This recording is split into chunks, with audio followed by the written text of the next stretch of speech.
What's up, Undisputed listeners? It's your boy, Shay Sharp. I wanted to tell you about my new podcast, Club Shay Shay, where we always do something before two something. Each week, I sit down with a guest for a drink and conversation, and as host and proprietor of Club Shay Shay, I've welcomed in esteemed guests such as Snoop Dogg, Floyd Money Mayweather, LeVar Ball, Isaiah Thomas, just to mention a few. Whether I'm talking to an athlete, a musician, an actor, or a lifelong friend, Club Shay Shay is a place where people share inspiring and motivational stories about their journeys to prominence. The new episode drops every Monday on Apple Podcasts, Spotify, or wherever you get your podcasts. Subscribe to Club Shay Shay now and make sure you never miss a new episode. Now back to Undisputed. Welcome to the Undisputed Podcast. I'm your host, Jenny Taft. This podcast is the full show from today's episode of Undisputed from start to finish. We've got a busy slate, so skip Shannon. Let's get to it. Welcome to Undisputed. We are live from Los Angeles. I'm Jenny Taft here with Skip Bayless and Shannon Sharp. Good morning over there. How are we? We in business. Patriots. Yeah. Pats. Yeah. Playoffs, baby. I want my due. You know what? You are cruising for a doing here. You're going to get done with dues. I'll let you buy it right now for 3 cases. What happened last year? I'll let you buy it right now for 3 cases. Okay, done. Seriously. You want to buy it for 3 cases? I don't think I ever got my cases from a year ago when you bet that New England would have a better record than Tampa Bay. We're going to have it this year. We're going to have it this year. I want to run it back. Run it back to where? One more time, Shannon. Are you good? You got that going? Okay. Run it back to out of the playoffs? Coach Belichick pulled one out of the hat again, huh? Yeah, he did it again. Well, the reason Shannon is celebrating over there today, the Patriots were busy. They were very busy yesterday. I have no idea what it's we're talking interesting. about. I'll explain to you, Skip. Bill Belichick, he isn't usually aggressive in free agency, but after his first losing season since 2000, the Patriots made several splashes to kick off the NFL's legal tampering period. In fact, they spent more guaranteed money on free agents yesterday than in any offseason over the last decade. After agreeing to terms with tight end Jonnu Smith, the Patriots agreed to sign edge defender Matt Judon. New England then added Nelson Aguilar and Kendrick Bourne to their receiving core that didn't feature anyone who went over 800 yards or 60 receptions in 2020. So, Shannon, did Belichick turn the Patriots back into a playoff team yesterday? Told you. That's how I bet you. That's why I bet you, because I knew Coach Belichick had something up his sleeve. Why, you bet me a year ago? No, I bet you. No, hold on. No, their playoff team, we already got it. I got them going 9-7. You got them going 7-9. We already got cases bad. We already got cases bad. I saw you coming. I knew Coach Belichick would go in his back pocket and pull something out.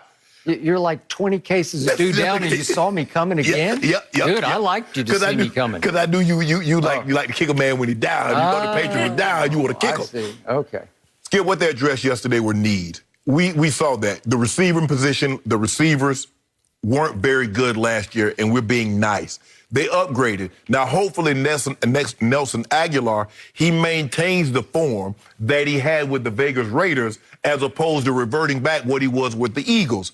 Kendrick Bourne, I like him, slot receiver. Nelson Aguilar, speed outside the numbers. Jonnu Smith, not only can he catch the football, Skip, he can also run block because the Patriots will run the football. So now they've given Cam weapons. Remember, they made the trade for Trent Brown. Now he's probably back at his natural position, which is left tackle. For whatever reason, it didn't work out with the Raiders. A lot of it had to do with injuries, some other things, but it didn't work out.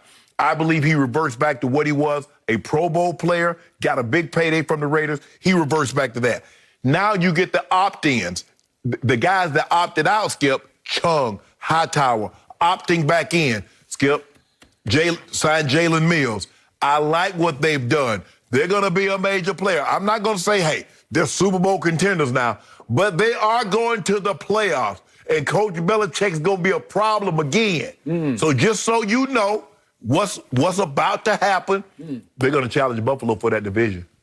Really? They're going to challenge Buffalo for that division. Okay, right here, right now, I got Buffalo winning the East for 5 cases. No, Skip. I didn't say they were going to win. I said they're going to challenge. They're going to the playoffs, They're though. back. They are back. Are they back or not? They're back. They're going to the playoffs. I mean, when Tom Brady was there, it would be laughable to say that Buffalo would even challenge New England. But Tom Brady isn't there. And guess what? You know what, Skip? I'm feeling real good today. I don't know. I think I might have got a good night's sleep. I won't bet back. Patriots going to have a better record than you. Seriously? Yep. Seriously? 2 cases right now. Well, 2 cases, make it 10. No, seriously. I'll do 20 cases. No. Seriously. 2 cases. 2. 2, you scared? Okay, I'll take the 2. I don't know what, I got to build another swimming pool because I got a whole swimming pool. I got an Olympic-sized pool full of Diet Mountain Dew that I won from you. Don't worry about it. I'm going to have my guys coming over start hauling it out once I start collecting on these bets. Okay. Here's the irony of what you just said. For the Patriots to make the playoffs, they're not going to be better than Buffalo, who went 13-3 last year. Mm-hmm. And as a football team, they're not going to be better than Miami will be next year.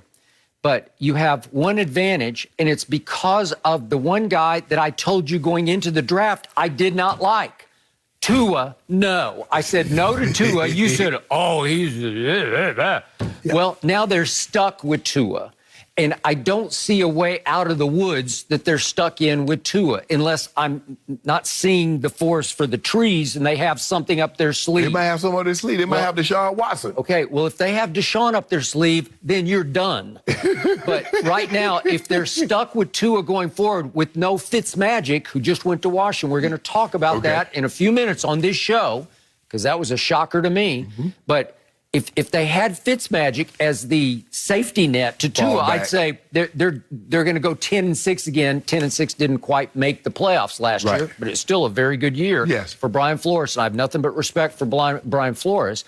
So the point is, that's your only hope is Tua, your guy, playing so poorly, which I think he will continue to play poorly. That's your only hope to sneak in the back door of the playoffs for the Patriots. No, they good enough this year. Ain't no sneaking in. All right.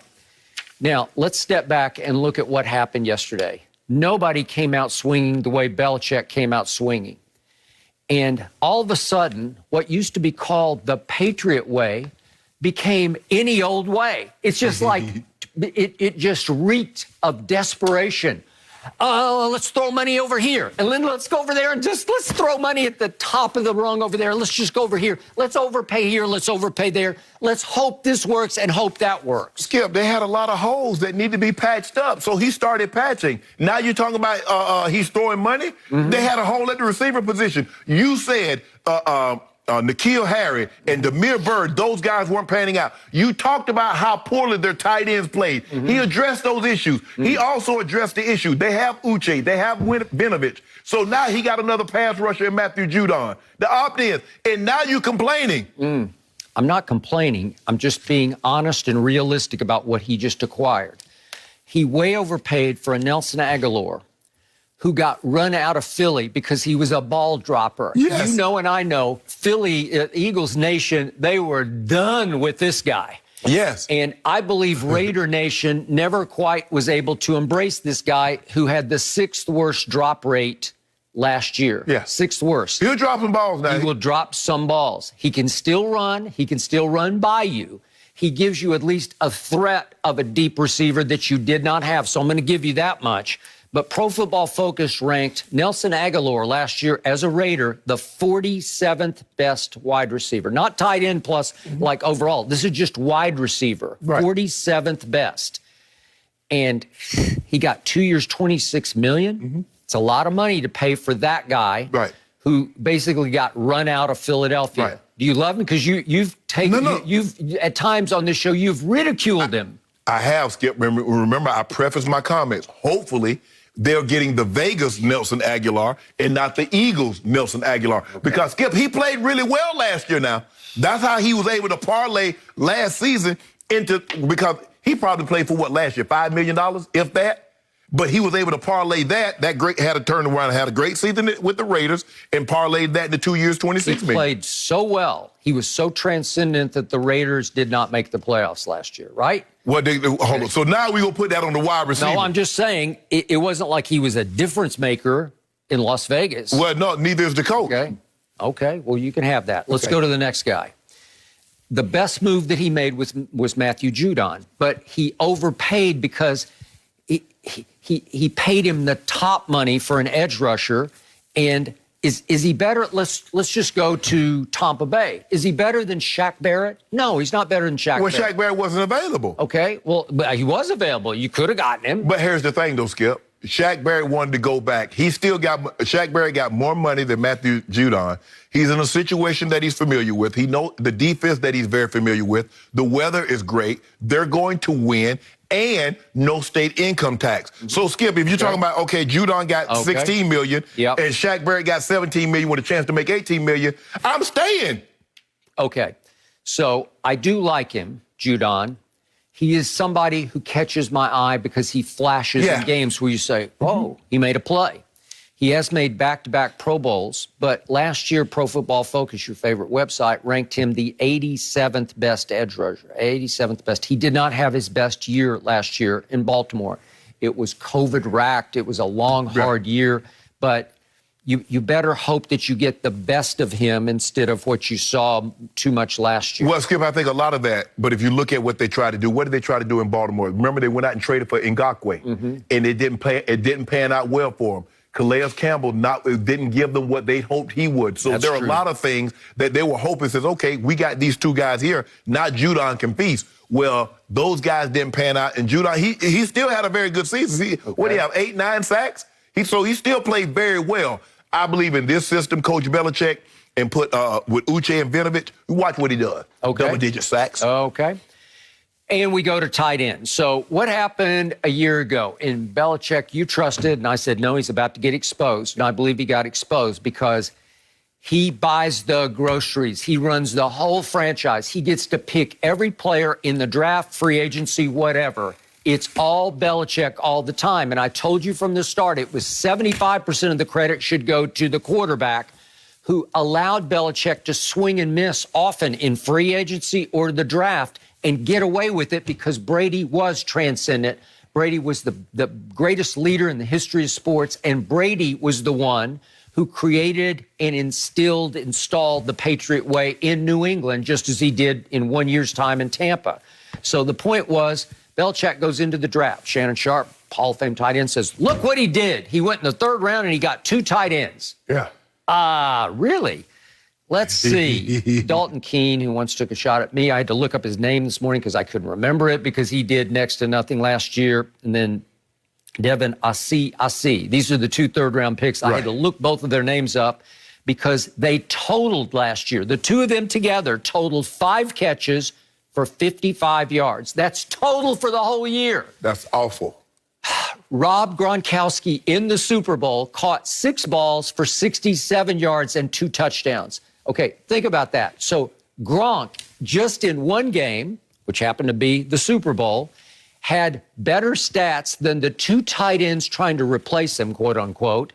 The 2 draftees had for the whole season. Well, Skip, it ain't no replacing Gronk, but at least you hope you can get better production. You need more than 5 for 55 from your 2 tight ends. I believe Jonnu Smith. Okay, I got it. And he is pretty good. Yeah. I'm not saying he's Shannon Sharp, but he's pretty good. Yeah, he's pretty good. He's good. He can catch, he can do block. a lot of things. Yes. He can. And you can put him in the backfield occasionally the way he used to do Tennessee. Hernandez. You heard that? Yeah. You can do things. Right. Josh McDaniels can move him around. Right. You can do all kinds of things with him. So I give you that. That's a huge upgrade because you're upgrading from 0, right? you're just, okay. So I give you that. But Pro Football Focus ranked Jonnu last year the 20th best tight end. Pretty good. And he's not Hunter Henry, who's still available at the top of that tight end free agent list, right? And then what am I supposed to do with Jalen Mills? So he signed Jalen Mills not for a ton of money. It's 4 years for up to $24 million. It's low rent. But the point is, what does he want with Jalen Mills? Because as a Cowboy fan, every time I saw Jalen Mills play for the Eagles, I was like, yeah, let's go after him. We get Mills. Mills pretty good. Okay. That was Darby. Okay. But Well, anyway, I think he's but anyway, how and about they this? moved him to safety last year, so I don't know. So now they got then- JC on one, got JC on the corner. Yeah. You got the McCourty brothers. So we got Jalen Mills. He loves depth. He loves versatility. Can't And have enough cover people, right? Right. Okay, got it. And finally, I look harder and harder at the Cam contract, and the harder I look, the worse it gets, because I didn't even realize that the guarantee in Cam's contract is $3.5 million. Yeah. Period. End of story. Yeah, I told you. Dak Prescott this year is going to be paid $75 million. Right. $75 million. Cam is guaranteed 3.5. Yeah. And has lots of incentives, which some are hard to attain. Yes. To get him up to, what, 14 million. But that's a long shot. So if he's got his signing bonus, he can get up. What's likely to be made is like $5 million Right. this year. Okay. Well, being on the roster game and playing 50%. Right, doing all that. And so I look at Chase Daniels, a backup quarterback for Detroit right now. He makes $5 million, and he's going to make it whether he plays or not. Right. So it's like, really? I don't know about that. So currently there are 15 quarterbacks who make more than Cam Newton. So it's not like he made a huge commitment to Cam Newton, because he just basically said, okay, I'm going to up you from $1 million that you made last year, 1.05, right, to around $5 million that's pretty much guaranteed that you will make. Or $10 million, like what we're going to talk about Ryan Fitzpatrick getting from Washington football team. Okay, but you got to make some incentives. But I think the thing is, Skip, Dak is getting the contract that Cam got 6 years ago. Okay. So that's his payday. Now, if Cam does what I think he can do with the weapons that he has, he'll be in line, because Cam only be 33 years of age, so he'll be in line for a nice little payday. All right, so he will play next year at 32, as you say, and he's coming off a season in which he had some bright spots. He had some flashes, but he wound up throwing 8 touchdown passes to 10 interceptions, and his QBR, my favorite stat, ranked 30th among 33 qualified Well, it won't be quarterbacks. 30th this year. Okay, well, that's not very good. 30th. It won't be 30th this year. And he had some good games, and he had some stinkers. He had 5 or 6 stinkers where his QBR was single digit, which is, it's hard to have a single digit. Do you believe Coach Belichick in these moves has upgraded his roster? Sure. Yes or no? They've definitely gotten a little better. Okay, then. Have they gotten playoff better? Hold on, Skip. It's all about Miami, and it's all about Tua. And if Tua struggles the way I think he will, you got a chance. Don't worry about Tua. I'm talking about the Patriots. Last year they were 7-9 with marginal skill position players. Okay. Now they've upgraded that. And you think they're going to be 7-9 again? And I'm not sure about the offensive line, because how do you go from franchising Joe Tooney, who I thought was a really good player, and a real find for them. He was a good player. You franchise him, and then all of a sudden you say, we don't need him. We need him, Skip. We can't afford him. You saw what he got from KC, and you see my homeboy smiling. Desperation in Kansas City also. What you expect, Skip? Well, if Belichick really liked him and wanted to keep him, I would think he would just say, I got to plunge to keep my own, right? Hold on, Skip.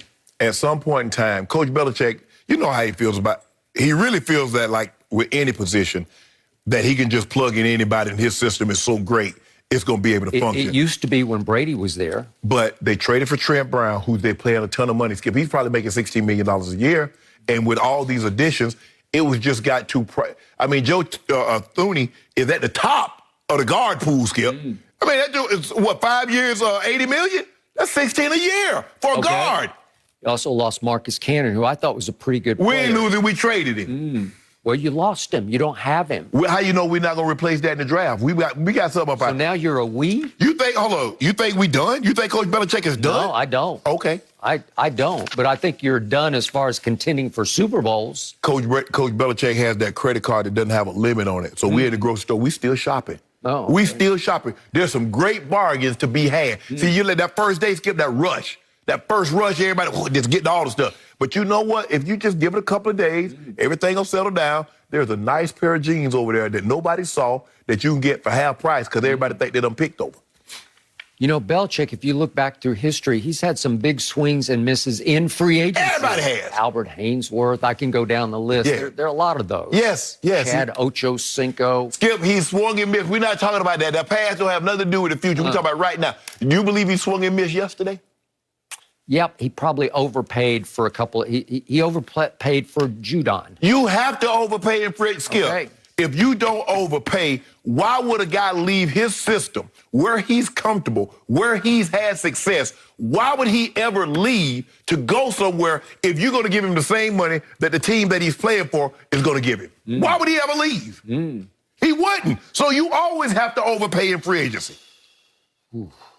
So as these new players come in, who's going to assimilate them into the new culture? Cam, I guess. Yes. Right? That's why Coach Belichick said run it back. He said, I like what I saw. He said, I'm going to get this. What back? He said, run back 7 and 9? No, we about to run that thing to 10 and 6. But anyway, as I was saying before you tried to cut me off and try to interfere with our playoff run right here we about to make, started yesterday. Playoff run? Yep, they made it yesterday. Run to the playoffs or a playoff run? They are going, the New England Patriots are going to make the playoff. And there's nothing you can do to stop it. I think the Tampa Bay Buccaneers are going to actually run it back as in Super Bowl, and there is nothing you can do or Belichick can do to stop it, and he's going to look even worse next year. Skip, all I'm saying is they went 7 and 9, and you said the cupboards were bare. Well, he restocked the cupboards somewhat. Here and there. Okay. Yep. You got a little better, but we're about to talk about a Tampa Bay that amazingly, shockingly, didn't get any worse. Right. It's hard not to get worse when you're coming off the Super Bowl. Correct. Right? Yes. Okay, here we go. But I think there's greater room for improvement with New England than Tampa. Now, the expectations, Tom Brady has met those expectations, but he's the only one, he and Gronk, that's ever played being the hunted. Tampa was always the hunter.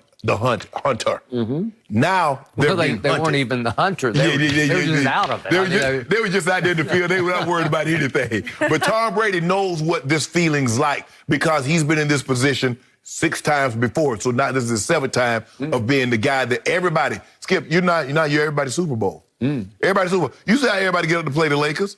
We smack them down, but everybody get up to play us. Shannon, good luck to you. No mercy. Hey, Undisputed listeners, I wanted to tell you about our brand new Fox Sports app and website, foxsports.com. Reimagined for the modern sports fan. Go ahead, download the new app right now. You don't even have to pause this episode. Every day on the new app and website, you'll see the top stories in sports, plus a rich world of written content, videos, social media, and analytics to give you a 360-degree view of the most important stories of the day. Streaming live TV has never been so easy or elegant. Every Fox Sports game, including all pregame and postgame shows, are just one click away. For the extra invested fan, we also go deep with real-time wagering lines, trending prop bets, win probability, and key player projections. Download the new Fox Sports app or visit www.foxsports.com. Hey, Undisputed listeners, it's Charlotte Wilder here to tell you about my new podcast with Mark Titus called the People Sports Podcast. It comes out every Thursday, and Mark and I take one of the big stories of the week, and then we go off on tangents you never saw coming.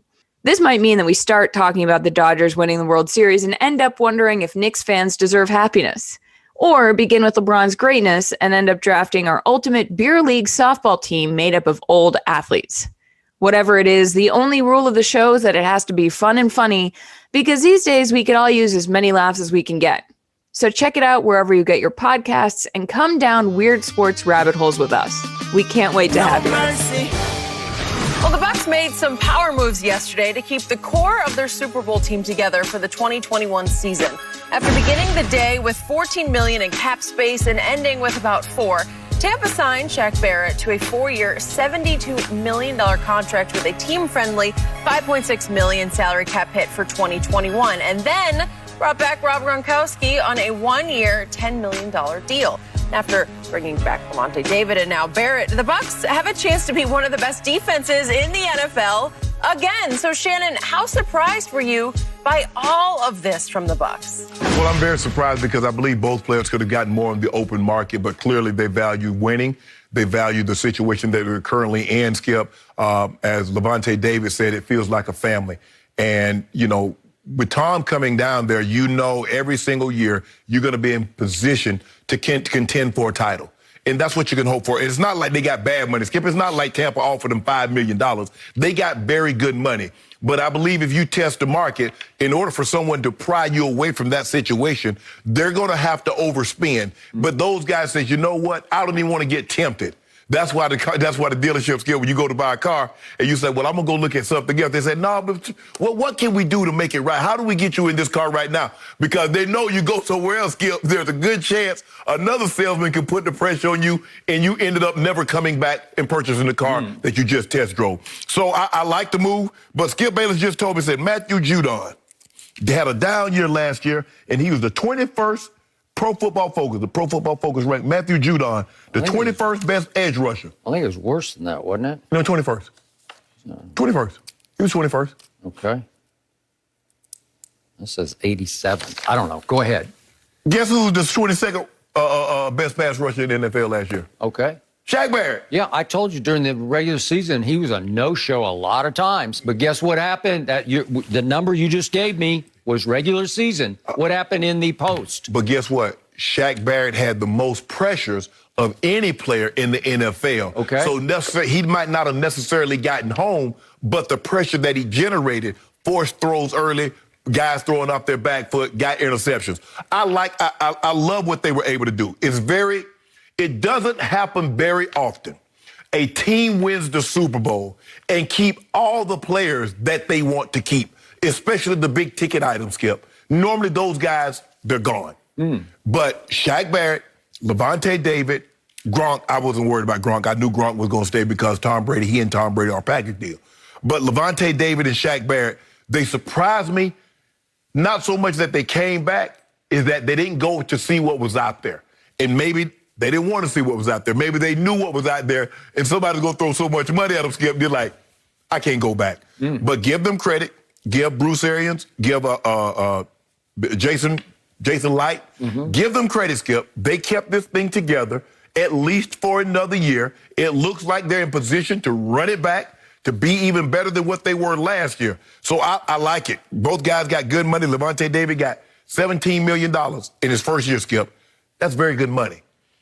These vulnerable years, Skip, they're getting out of hand. But we talked about this last week, Skip. The NFL going to change this because they say you violate the spirit of the rule. This is not what we intended to happen when we said you could add vulnerable years to the contract. So it's going to be very, very interesting, but I'm a little surprised that Shaq Barrett and Lavonte David neither tested the open market, knowing that they could always have a fallback plan and go back to Tampa.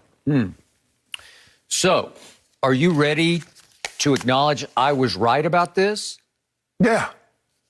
From the start, right? Yeah. And guess how much it won me? You realize it won me 5 more cases of due? I remember I think it was back on February 17th. Man, I don't care. No. You don't care about it? Let me guess. Let me guess. We got this. I think we do. Somebody's saying in my ear, we bet you 5 cases right now, they don't bring all 3 of them back. Right now, 5 cases. Done. Gotcha. 5 cases. 5 cases. Sorry. I just wanted to remind you because you just spew out 5 cases here and there, and I just keep winning 5 cases. I'm going to get it back. I'm going to get all of it back. Okay. So the point is, I believe in Tom Brady so much that I believed in his ability to make this happen. So his salary next year counts $9 million against the cap. That's kind of down in Cam Jameis range. You know, it's like... Skip, they just gave the man yesterday $20 million to sign. Gave who? Tom Brady. Yeah. Yeah. But, I mean, it only counts $9 million. It's prorated. Yeah, that's good. But yeah. I mean, he deferred a bunch of it. Skip, it's almost like you're supposed to get, let's just say for the sake of argument, you're working at people, you're working at home, and you're supposed to start getting paid in September. And somebody comes to you and say, you know, instead of just waiting to September, we're going to give you the money that you're supposed to start making in September. We're going to give it to you right now. How many people turns that down? That's what, Skip, stop pretending like Tom Brady is not getting paid. Tom Brady, they cut Tom Brady a check for $20 million, made his base salary like $6 million, prorate that over the 3 years, and that's why you got the $9 million. Tom Brady got money, got his money. Okay, but he was the best quarterback in all of football. He was better than Mahomes. He played better than Mahomes. The last game. He just game. did. The last game. He just did. No, he did from wire to wire. Stop it, Skip. All told, body of work from last year, he was better than Patrick Mahomes. The point is, well, how can Pro Football Focus said he was second best in the regular season, first best in the post. Pro Football Focus say a lot of things. Okay, well, I'm just saying you could take that to the bargaining table. To your bank. Okay, no, you could take it to the bargaining table and you could have held up Jason Light for ransom here. You could have said, hey, I'm worth more than Mahomes is worth. Is Tom Brady not worth $50 million? Yeah. Okay. Well, so he's taking a grand total of $26 million for next year, deferred into the future, voidable years of contract. So he doesn't get the money up front because it only counts $9 million against the cap. Okay, so $26 million, and Dak Prescott gets $75 million next year. Again, only counts 22.2, but there's a big difference between 9 million Brady and 22.2 Dak. Okay, so the point is, I loved what Lavonte David said when he signed, which was, to me, just as shocking, if not more so than Shaq, because Lavonte David is the best cover linebacker in all of football. I'm not saying he took Kelsey out of the Super Bowl, but he sure made it hard on him. He did a great job. He understood, Skip. He understood. I have help deep. I can be as physical as I need to be. I can take chances underneath because if he gets over the top, I got 2 safeties to help me. But so you talk about an athlete. Yeah. Oh yeah. Yeah. And then Skip. He knows I don't have to hold up long. I got Shaq and JPP and Sue breathing down his neck. Okay. So where's he going? So I love the quote 2 days ago from Lavonte David. He said, Tom is one of those guys who understands it takes a whole village to win. He does. That was the epitome of Thomas Edward Patrick Brady Jr., that quote. He understands it takes the whole village. Right. So it's not about Tom in the end. It's about the team, the whole body of team, everybody, down to the punter and the kicker. Right. You all have to contribute or you're not going to win.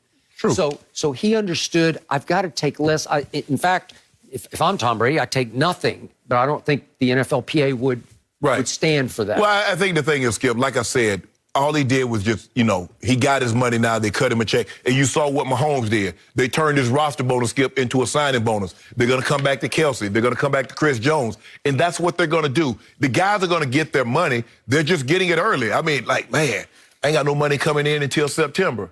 Oh, lo and behold, a $20 million check just fell out of the sky. That stimmy. See, Tom Brady got that stimmy early. I need waiting on my stimmy. I need to come on with that thing, Skip. I don't think you deserve Well, I can't get no stimmy. Am I a taxpayer? Yes or no? You do okay, though. Are you in need? Nah, I ain't looking for no stimmy. Thank you. So the point is that Tom Brady this is what sets him apart from and above, let's say, Aaron Rodgers. To me, you say he's transcendent thrower of the football, and he is. Right. On just pure arm talent, he's way beyond Tom Brady. Brady's never even dreamed of having the arm talent that Aaron does. Right. But in the end, to me, Aaron has so much diva in him that it's always all about Aaron at the expense of the team. So he doesn't really understand how to be the leader of a team. And that's the reason that he got to one long ago Super Bowl. He did win it, but that's it. So he's got 1 Super Bowl, and Tom's going on 8 Super Bowls. He got a shot at 8 next year. Well, Skip, I think the thing is that Aaron has gotten better at being a leader. I don't believe I don't see as much finger pointing on the field as we used to see, because anytime somebody ran the wrong route, Skip, he was always and, he was doing motions. But I believe he's gotten to become a better leader. Now, Skip, Tom, like I said, I think the greatest thing that happened to Tom was a 6th-round draft pick. When you're a first-round draft pick, Skip, there are certain expectations. There are certain, you come in with like, I'm the guy. Yeah. They picked me first. Tom Brady said they picked me 199th. They did. And I was there. They probably had he was the 6th round, so they probably had 5 or 6 guys that were drafted in front of Tom. So how was Tom going to puff his chest out as a 6th-round pick? Aaron Rodgers said y'all got Brett Favre, MVP. Y'all brought me in to come get him. So he had a different mindset. Tom never lost sight of the mindset that he had as a 6th-rounder. Humble. I'm just a part of the team. I'm a part of the guys. Let me do my job. I'm expecting everybody else to do their job. So I give him credit for that, Skip. There's no question he's there on the leaderboard. They got tier quarterbacks. Yeah. When it comes to leader, he's in the top tier. So in the end, Aaron Rodgers is 1-4 in NFC Championship games, and this guy has a real shot at winning an 8th Super Bowl next year. Yeah. And then we'll see what happens after that. To your point, next year will be much tougher to keep the band together, as Tom said. But in the big picture, all these guys, to me, took a little less than they might have gotten on the open market because of it starts with him. They had fun last year. Yes. They were rewarded at the highest level for whatever sacrifices they made. Yeah. But it was so much fun for them that they all wanted to do it again. So Arians is at the celebration, the parade celebration, screaming, "You ain't leaving, and you ain't leaving," and he was using some other language, and you ain't leaving, right? So they franchised Chris Godwin, okay? So he gets $15 million. Right. And I kept saying, well, I think they have enough because of Tom's sacrifice. And that was the only logical one. Because if Nelson Aguilar got $13 million and Corey Davis got $11-12 million, what the hell Chris Godwin gonna get? So you put the franchise tag on the Skip because somebody's about to pay this kid $5 million, $75-80 million. Amari Cooper got $21 million. Exactly. Yeah. So you don't want him to hit the market. So you franchise him, you keep him at a decent price, what, $15-16 million? Yep. But then you do Lavonte David, and he took much less. He's an older player. He's 31. 31. But not. It's not like he's out of his prime or on the backside of his career. Yeah, Skip, considering the season that he had, and the last time, you look at the last tape you got of him, that's the Super Bowl, covering Kelsey, filling the holes.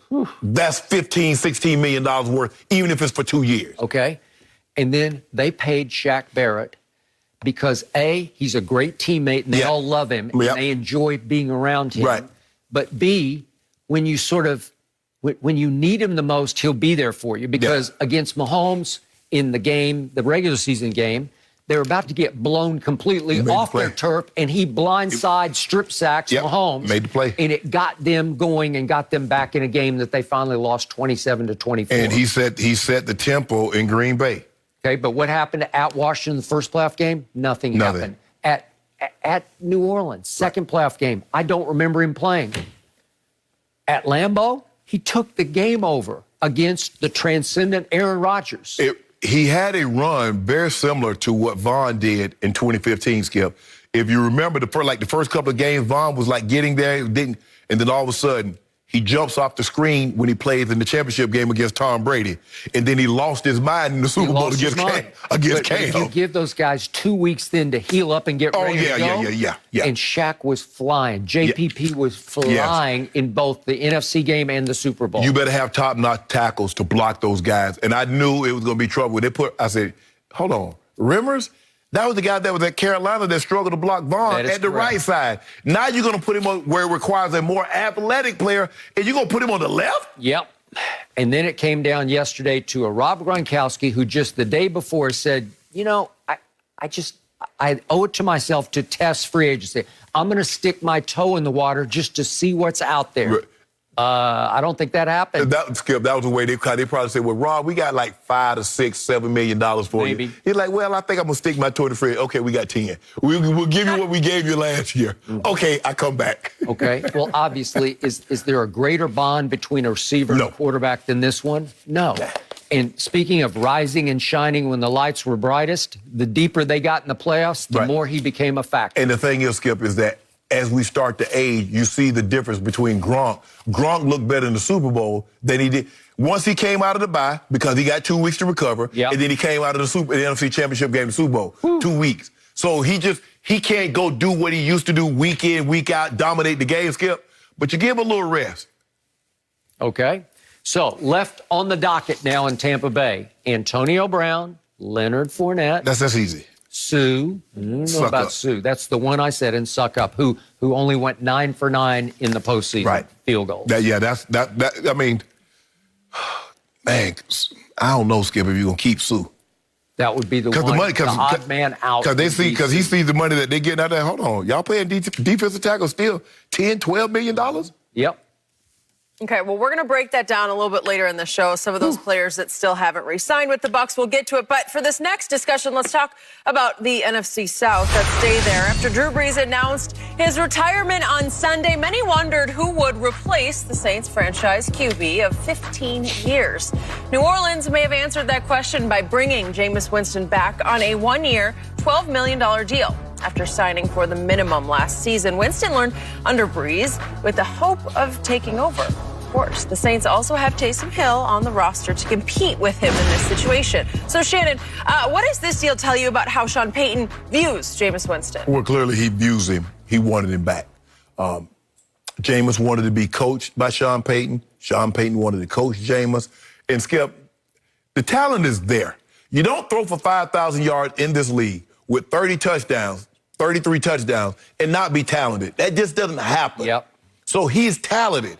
I think the thing that Sean Payton's going to have to do is to keep emphasizing to him, we can't turn it over, son. We can't turn it over. We can't have 20 turnovers. We definitely can't have 30. But if he keeps his interceptions, Skip, if he can stay somewhere between the turnovers, fumbles, strip sacks, fumbles, interceptions, keep that in the middle, 15. We can live with that because his talent is so good because he can still throw for 30 touchdowns. What's different is that the things that you took for granted, you knew Drew Brees was going to be able to do that. Yep. Drew Brees, hey, you put the game plan, you give Drew the game plan, y'all start working on Monday and Tuesday. Come Wednesday, Drew knew it backwards and forward. He had been in the offense for so long, he's Sean Payton on the field. So he's thinking the same thing that Sean Payton is thinking. Now, that's not the case. But hearing reports that they're talking about we're going to put this job up in the summer and the best man wins. I just don't see a scenario when Taysom Hill can beat Jameis out. Jameis is a better quarterback. Not to say Taysom Hill is not a good player. He's a very good player in a specific role. Yep.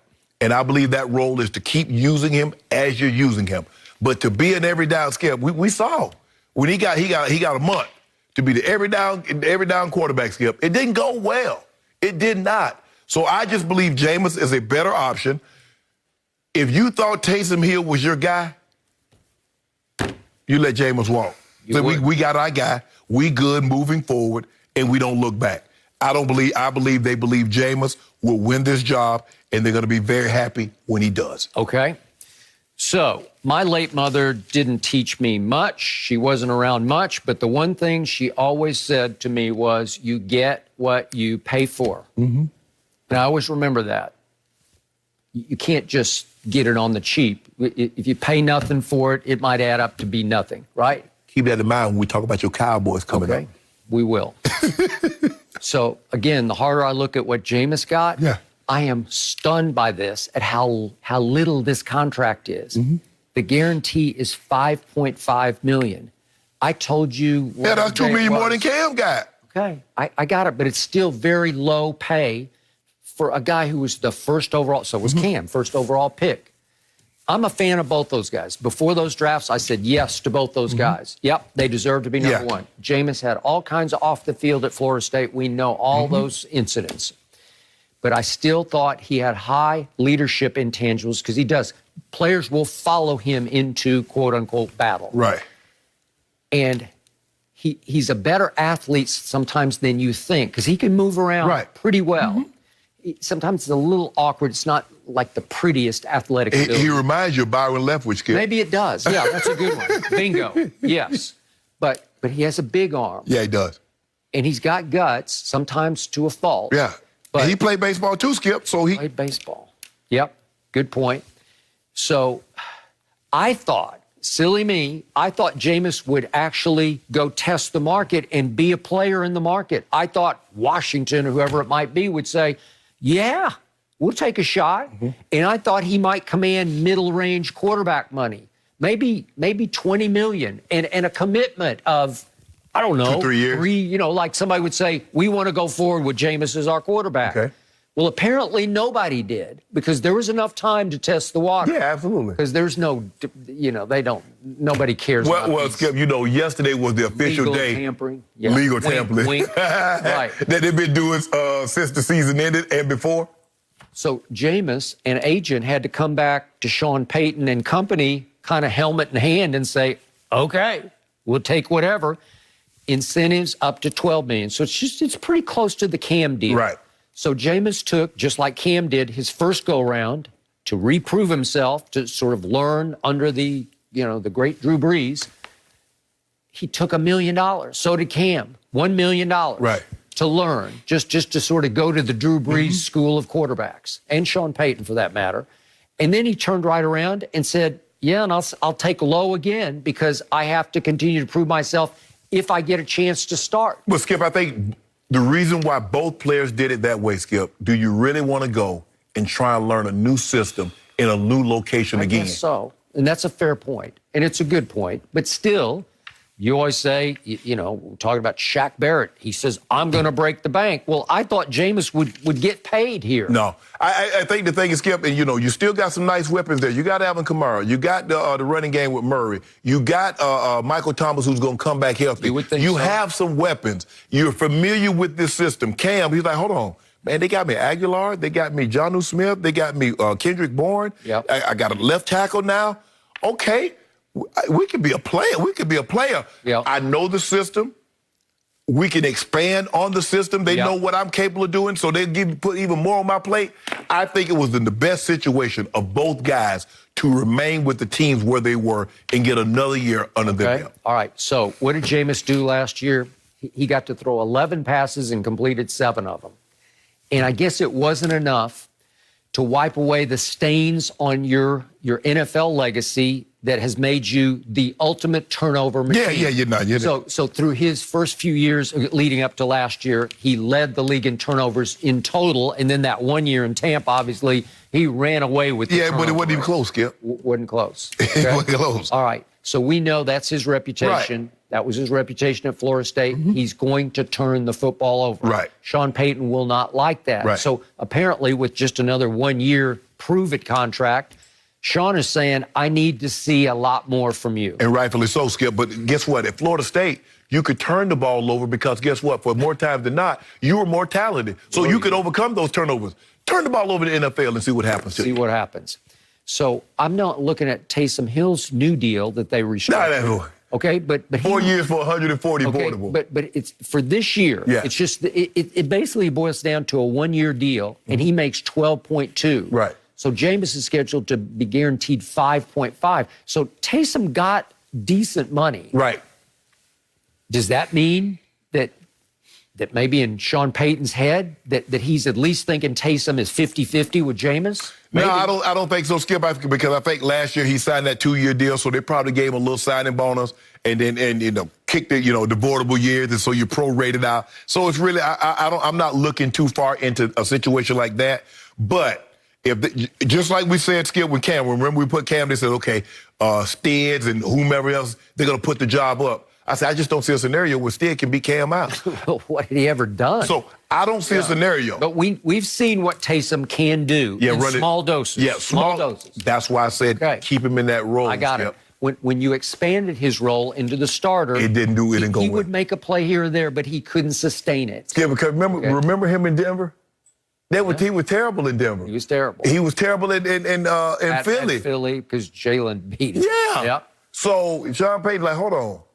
You beating these teams. You can't lose to these teams. And the Broncos, they had nothing. And was that when the Broncos had the guy that was selling cars one day, and then all of a sudden he's a quarterback because the quarterback room. Skip, remember the quarterback room?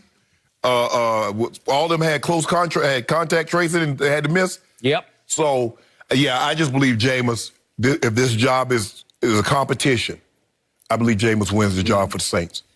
So I'm wondering if I'm going to hear our guy Cam Jordan taking shots at Tampa Bay the way he did going into last year. No, he said he don't want to be king of the South. He said he want to be king of the NFL. Oh, okay.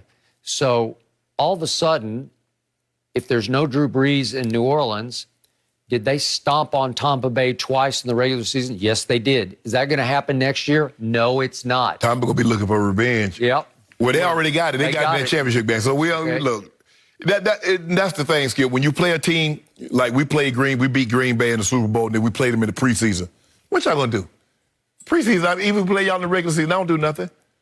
We already got the big prize. Y'all beat us in the preseason, y'all beat us in the regular season. That doesn't take away. We already had the parade for that. Yep. So to me, all of a sudden, the Buccaneers, once known as the Succaneers, are positioned to run away with this Coach division. Belichick done position himself, too. I like what the position Coach Belichick is. We just drafted. Huh. So who are you picking to win the NFC South next year? Thank you. There you go. See, it's not even close. It's just, all of a sudden, it's huge advantage Brady because it's Sean Payton transitioning to probably Jameis, but maybe Taysom or maybe both. Maybe they alternate. We're going to make a run. We're going to put that rest of this old Dale Earnhardt. We drafted, make a run on you, bump you, push you to the side, go on and cross the checkered line. New Orleans is going to cross the checkered line ahead of Tampa, says Shannon Sharp. No, we will not go there. Ain't going to be y'all not going to Tampa. I don't believe Tampa will sweep them like they swept y'all. Okay, I'll buy that. I think they would split, but I still think... Because, you know what, Skip, it seems to me, the way it's trending now, the stadiums will be packed in the fall. And so now New Orleans will have that advantage that they didn't have in the championship game. I'll give you that. They should be able to win at home. Yeah. But other than that, Tampa Bay is going to run through the South. Well, we're going to see. Well, it's going to be interesting because I know you're feeling froggy because here you are already talking like they're about to go 15-1 or 16-0. So I'm going to give me some cases off that one. Yeah. No mercy. How about this? We have some breaking news coming in. Bill Belichick is still at it in free agency this time. It's former Chargers tight end Hunter Henry heading to New England on a 3-year deal worth $37.5 million, including $25 million guaranteed. That gives the Patriots two of the top tight ends on the free agent market, Henry and also Jonnu Smith, who they agreed to a deal with yesterday. So, Shannon, how surprised are you by this? I'm shocked. I thought once they signed Jonnu, Skip, that Hunter Henry would be off the table. I don't know if I've ever seen a team sign the two top guys at one position. But what you're seeing, Skip, is that Cam had his best success when he threw the ball to who? Greg Olsen, working the middle of the field. The Patriots were dominant, Skip. Remember Aaron Hernandez and Rob Gronkowski? They were dominant. Mm-hmm. It seems to me Coach Belichick wants to get back to that. Yes, they're going to run the football, but they're going to rely heavily on Cam's ability to throw the ball over the middle of the field. They're not going to be throwing it downfield. They can. They're going to take their shots. Brady would take his shots down the field. You got nosy. You try to sneak down there and drop one of them crossing routes on the tight ends. They would throw the ball over your head. But I'm shocked, Skip, because I was almost certain. I was like, well, there goes Hunter Henry. I was like, if he signs one, there's no way. You got two tight ends on your roster, Skip, basically making $12 million a piece. That's unheard of. To have one is a great luxury. Now you have two. But it just goes to show, Coach Belichick told you last year, the reason why I only gave Cam $1 million, they ain't got no money. Coach Belichick, they got that stimmy. Man, he spent all of Mr. Kraft's stimmy money that he gave him. Playoff, I want an oven right now. I want 5, 6, 10, like you tell me. I go 10K right now. Playoffs, baby. Say it with me, Skip. Pats are going to the playoffs. I want to hear Pats are going to the Super Bowl. No, Skip, no, we got Skip. You talk about a team that didn't even make the playoffs last year with 7-9. Hey, that's what the Bucs were before Brady got there. So let's take this 7-9 team to the Super Bowl. Stop it. Put your due where your mouth is. Give me 5 cases we made the playoffs. Make the playoffs? And we got, you know what? As a matter of fact, I want another case. We got a better record than y'all two. I want another case. Okay, I will take that bet for sure. Okay. That's the only one I want. 3. Because I told you, my issue with them making the playoffs is they could back in the East. They're not better than Buffalo. They're not going to have a better record. You want to do that for 5 cases? What? I'll take Buffalo over New England record. Let me think about that. Well, I'm not thinking about it into oblivion. No. Because the draft coming too now. He not done. Yeah. He got more than a rabbit up his sleeve. He got a bird, he got a wand, he got a lot of stuff still up. I told you early to start the show. I think Coach Belichick still got something else up his sleeve. I ain't know he had this. What if the Dolphins have Deshaun up their sleave? You ready for that? That's a hook. Then we could have a conversation. You trying to render everything we've done moot. Yep. if they signed Deshaun Watson. Because I still cannot believe that the Miami Dolphins are going to go forward with Tua as their quarterback. I'm not a fan. I told you before the draft. I was on the record. No. You said, oh, he's the greatest. I like Tua. I still do. No, you don't like him. You love him. Like him a lot. Well, now they don't love him in Miami. The players don't love him in Miami, and I feel sorry for the kid because he's a great kid, and it feels like he's under siege in Miami already. They'll warm up to him. Yeah. Okay. So back to Hunter Henry. I am also shocked. Congratulations, Belichick. That's the move. The rest were all pretty good here, very good. I'll give you a very good on Judon. But this is great. He can play. Because I agree with you. Now you're back to Gronk, Hernandez style. I'm not saying they're Gronk and Hernandez, but you have the ability to attack that same way, the way Brady used to attack. But I remember that night. Lord have mercy. Would they beat the brakes off the Broncos? Tim Tebow. Tim Tebow had just beaten the Pittsburgh Steelers with the pass of the century in overtime, and they have to go up to Foxborough On a Saturday night. And they put Aaron Hernandez in the backfield the whole game. They just lined him up at running back. And tossed it to him. And just ran roughshod over him, and it was a complete annihilation of both Tim Tebow and the Bronco defense. Annihilation. That's what you can do when you have that kind of firepower where pick your poison. Right. Okay, well, I'm not saying that Jonnu and Hunter Henry are that, but they're really good. Yes. Hunter Henry has yet to make a Pro Bowl, but I've met him before. I like his character. I like his size and his range. He is Gronk-esque in his size. He can run. He can run, and he's a big, long target. And Cam's arm strength, I don't know if it's still recovering. I don't know if he'll ever quite get back what he had in 2015 when he won the MVP. But he has been so battered, and he's had shoulder surgeries. He doesn't have the cannon he had in the beginning. Skip, it's now not it never. Doesn't matter. If he can't succeed with this, fair enough, agreed. This does put new spotlight on Cam Newton. Absolutely, as it should. Yep. Because Jonnu is so athletic, you can also line him up in the backfield. Occasionally, Tennessee did. And he can block, and he's just versatile. He is. Hunter Henry's not versatile. He's just big and rangy. He's just a receiving tight end, Skip. You put him out wide, you can put him in the slot, you can motion him. He's one of these tight ends. He's not Kelsey or Kittle, but you can use him in that manner. Yep. And last year with the Chargers, he had the hottest young quarterback that we've seen in a long time who could really wing it. But he had his career high in targets and catches, which was 60. Right. Well, if you can catch 60 balls from Cam next year and Jonnu could catch 40-some balls, then you'd be back in business. Yes. On offense, you would be back in business. So now it's up to Cam, who, again, had 8 touchdowns to 10 interceptions last year. QBR ranked 30th of the 33 qualified quarterbacks. You're going to have to take it up a level now. Yeah, he needs to be 25 touchdowns. Right. And again, everybody was raving about the 2 kids that Belichick drafted in the 3rd round. Oh, we got our tight ends now. No, you didn't. And I'm going to repeat the stat. Those 2 kids, whose names I won't even repeat just to protect them, they caught... They're already in witness protection. They are. They caught 5 total balls last year for a grand total of 55 yards. Just in the Super Bowl alone, Gronk caught 6 balls for 67 yards and 2 scores. Well, Gronk had a better game in the Super Bowl than they had combined regular seasons. Both of them got hurt, Skip. Yeah. But this makes Coach Belichick look bad.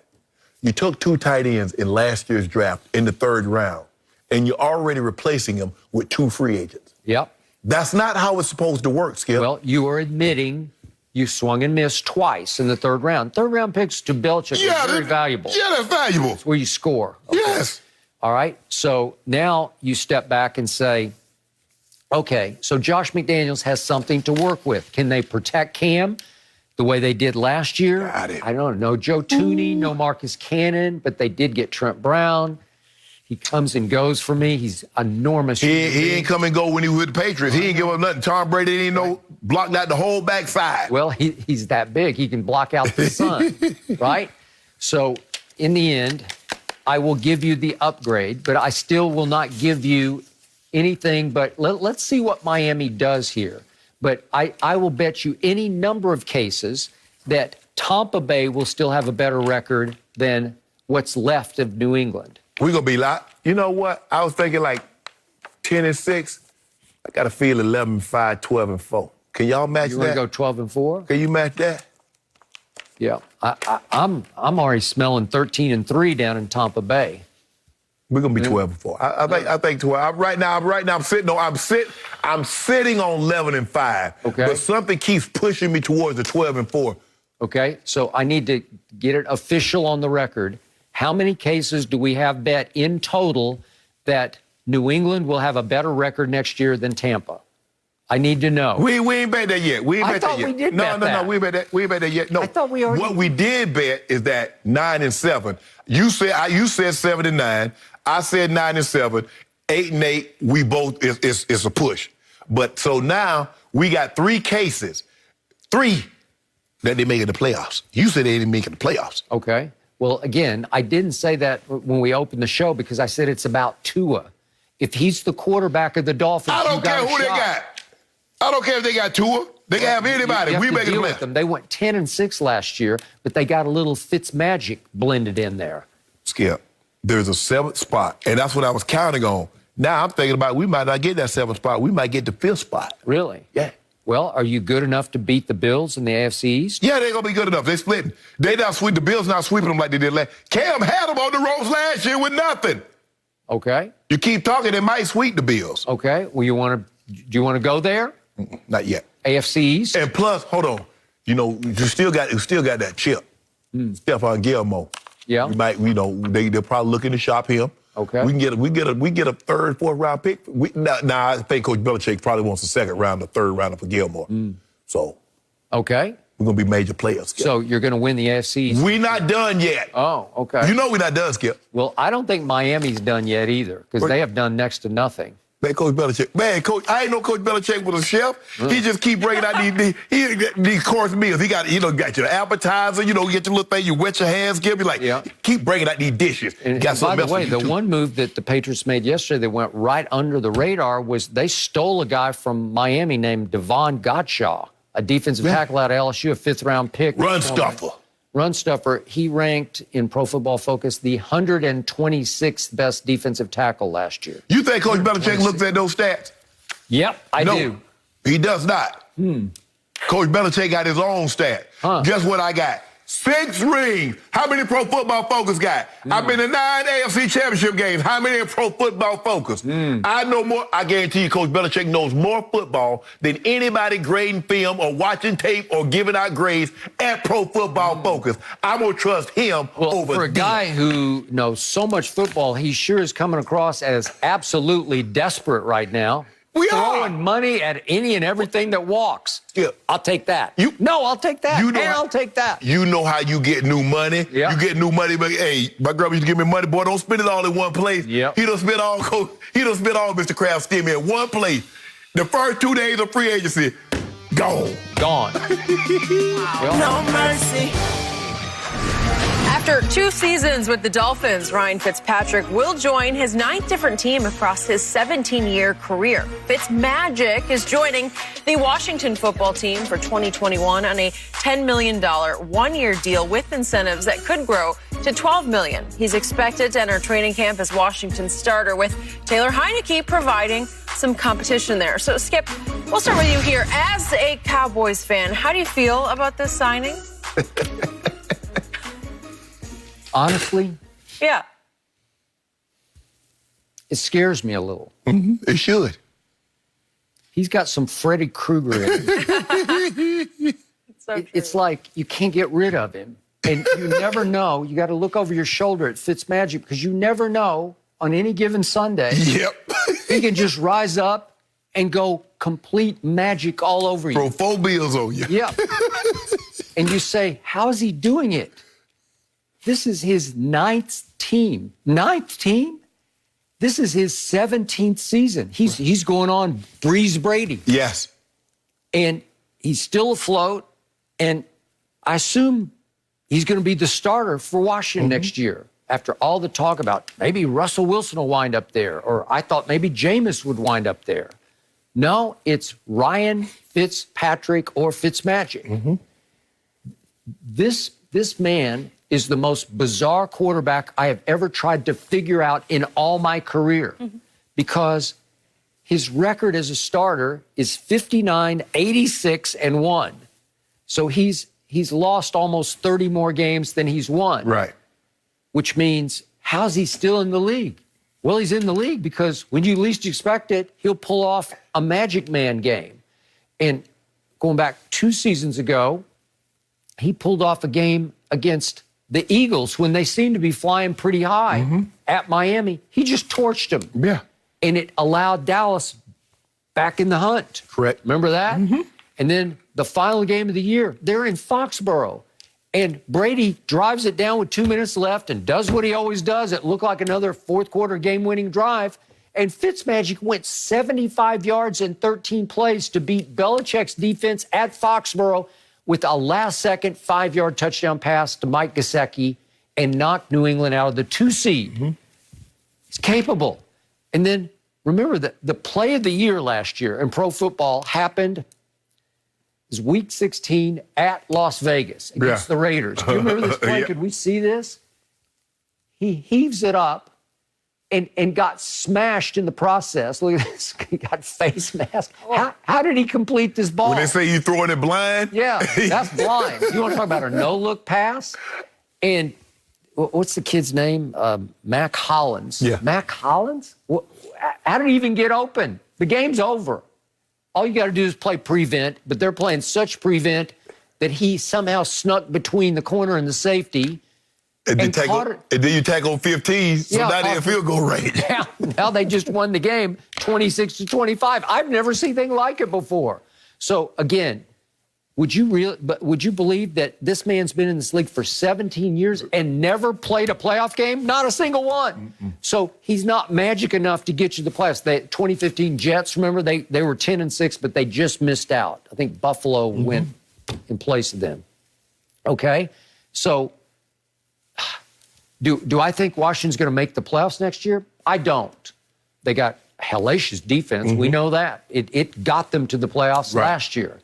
But can he rise up on any given Sunday and get you to 8-8 with 8 big games? Sure he can. They got decent weapons. McLaurin, they got Logan Thomas at the tight end position. Skip, they got decent. The thing is with Skip, with him, is the expectations what crushes him. Remember, he parlayed in Buffalo. Played really well. They paid him. He crumbles. He goes to the Jets. Plays well. They pay him. He crumbles. It's expectations. When you don't expect anything from him, he will light you up. Remember a couple of years ago, Skip, he started the season with back-to-back 400-yard passing game. Went to New Orleans and beat the brakes off New Orleans. You're like, man. And then all of a sudden, he'll crash and burn. But he definitely is going to help. He's definitely helped Washington, Skip. He can play a little bit. But like I said, the expectations, as long as you don't expect him to take you to the playoffs, he'll be fine. But it's just when you start to expect things from him, it's like, man, come on, Fitz. But like you said, he come in off the bench and light you up. He light you up. He's giving y'all in trouble. You know what? Washington gonna get y'all again. They swept y'all twice last year. They gonna get y'all again. They embarrassed us at home on Thanksgiving. They just embarrassed us. They knocked your quarterback out. They knocked your quarterback out. They did. They did. And while all you guys looked around to me, I wonder what was happening. I wonder if he's okay. Yep, that is true. So I thought Taylor Heineke played really well. I did. Against the Tampa defense that got hotter. He played well. He played better against that defense than any of the other quarterbacks. No, that's true. They faced. I agree. And Kyle Allen has had his moments in this league. But I think they signed Fitzmagic to be their starter. Right. Okay? And because again, Kyle Allen had, if I'm not mistaken, Skip, he had the same injury Dak. Remember, he got it like a week later than Dak. Yeah. So, in the end, he does scare me because I still think Dallas is going to win the NFC East because Dak is back in the saddle. That ain't saying much. Dak is obviously better than Ryan Fitzpatrick, but on any given Sunday, maybe he's not. Right. Is it the Sunday they play at Jerry World or whatever day or night it's going to be? It might be. So I respect him and I do fear him, but I wouldn't want him to be my quarterback because you're going nowhere, but you're going to have moments. I want him to be my backup quarterback because the moment that you expect something out of him, as long as you don't expect anything, Skip, he'll be fine. He'll win games. He'll win a game that he has no business winning. And then he'll lose a game that there's no way in hell he should lose it. And that's the frustrating, hint, Skip, 9 teams, 17 years. But guess what? All those teams pay money. He's been collecting checks for 17 years. He's carved out a nice little niche for a guy, Skip, that's really, he's really never been a full-time starter of the lion's share. But for the most part, he's been a backup. Somebody gets hurt, he comes in, plays well, gets a payday, then crumbles. goes off to somewhere else. Because you look at it, he played well in Houston, played well in Miami for a stretch, Buffalo for a stretch, the Jets for a stretch. If I'm not mistaken, he was in Cincinnati. I think he started in Cincinnati. He did. Think about it. Ninth team? You're ninth team. How do you get to 9 teams as a quarterback? They're a third of the NFL. How do you do that? It's impossibly great to pull off. You got to build a bigger house with all those jerseys, Skip. That he got on the wall. They're not Pro Bowl jerseys, just the team that he's played for. And yet I have so much respect for him. Miami's going to miss him. Yeah. And again, if they are going to go forward Tua, and I don't know what they're doing, but if it's just Tua and Tua alone, whew. Well, he got one more to catch up McCown, because I think McCown's played for 10 teams. So he got one more to catch up with him, so he got to hang around. But, Skip, he's a smart guy. If I'm not mistaken, he scored a perfect score on the Wonder Leg. He's out of Harvard. Yeah, he's out of Harvard. So he's a very smart guy. He'll pick up the offense relatively quickly. They were 25th in scoring. Skip, I believe they'll be better. They weren't very good. Haskins weren't very good last year. That's being nice. Alex Smith, Skip, with that injury, I believe they'll be better offensively. And if they can give them anything offensively with the way that defense is, okay, they could be a problem. So my final note on this guy is, I look at that beard. I don't even know how you throw with the beard. Doesn't the beard get in your way? How do you turn into your throws? You got too much hair underneath, right? Skip, he was at Tampa. Also, Skip, remember he was at Tampa. He was. And they were debating like, is it him or Jameis? Because he was lighting people up, and he came out there with Deshaun Jackson's jacket on, had all the gold chains hanging around. So he's a likable guy in the locker room, which goes a long way when you play in that position. So I think Washington would be a better team. And Skip, he got $10 million that can go to $12 million. So they gave him $10 million. So that tells you what they think of him. You ain't just handing out $10 million, Skip. Dak, you're on. I don't know that. Cowboys, no. This is all about D-Law. This is Jalen. This is Wolf Hunter. This is all your guys. No, this ain't got nothing to do with that. Well, surely Dak can outplay Fitzmagic. Well. What Chase Young going to be doing? What about Payne? What about Allen? What they going to be doing, Skip? Sweat. They're going to be stifled because my offensive line will be back. Okay. I just like that Skip's a bit worried about Fitzmagic. Just makes him a little concerned. He should write a book about his 9 different teams he's played for. And over this long career, he's made $71.5 million. So not bad for a guy out of Harvard, 7th-round pick. No mercy.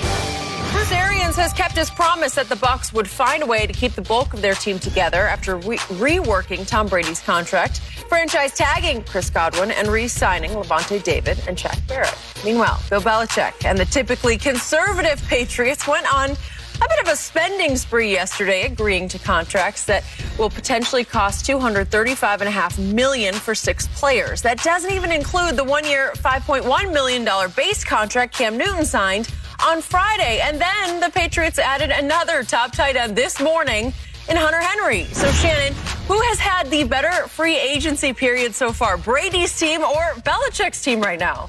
I'm gonna go to Patriots, and Mr. Kraft's gonna have to raise his debt ceiling, Skip. I don't think he thought that going into free agency, Skip, he's gonna be over $200 million in free agents and 6 players. But all he cares about is winning, and he knows that's the price of doing business. It's not like the NFL has a luxury tax. No, they don't. They don't have the baseball or the basketball, the heart. But somehow, Skip, they found a way to skirt the cap that they do have because they spend a lot of money.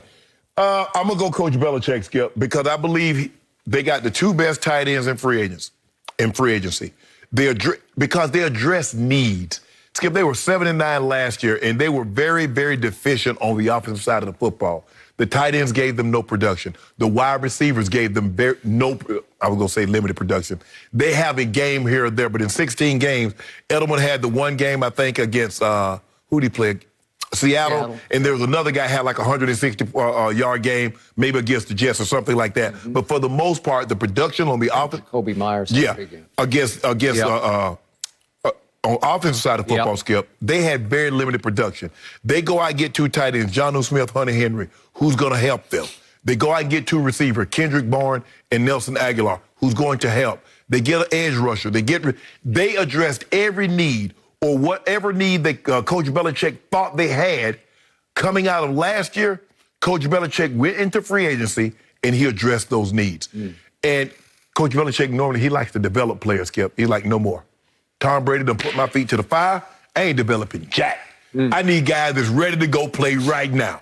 And that's what he's done. So I'm going to say they've gotten better because their record will be better than 7-9. They missed the playoffs. They're going to make the playoffs this year. So I'm going to go Coach Belichick, saying he's had the better free agency run right now. Okay.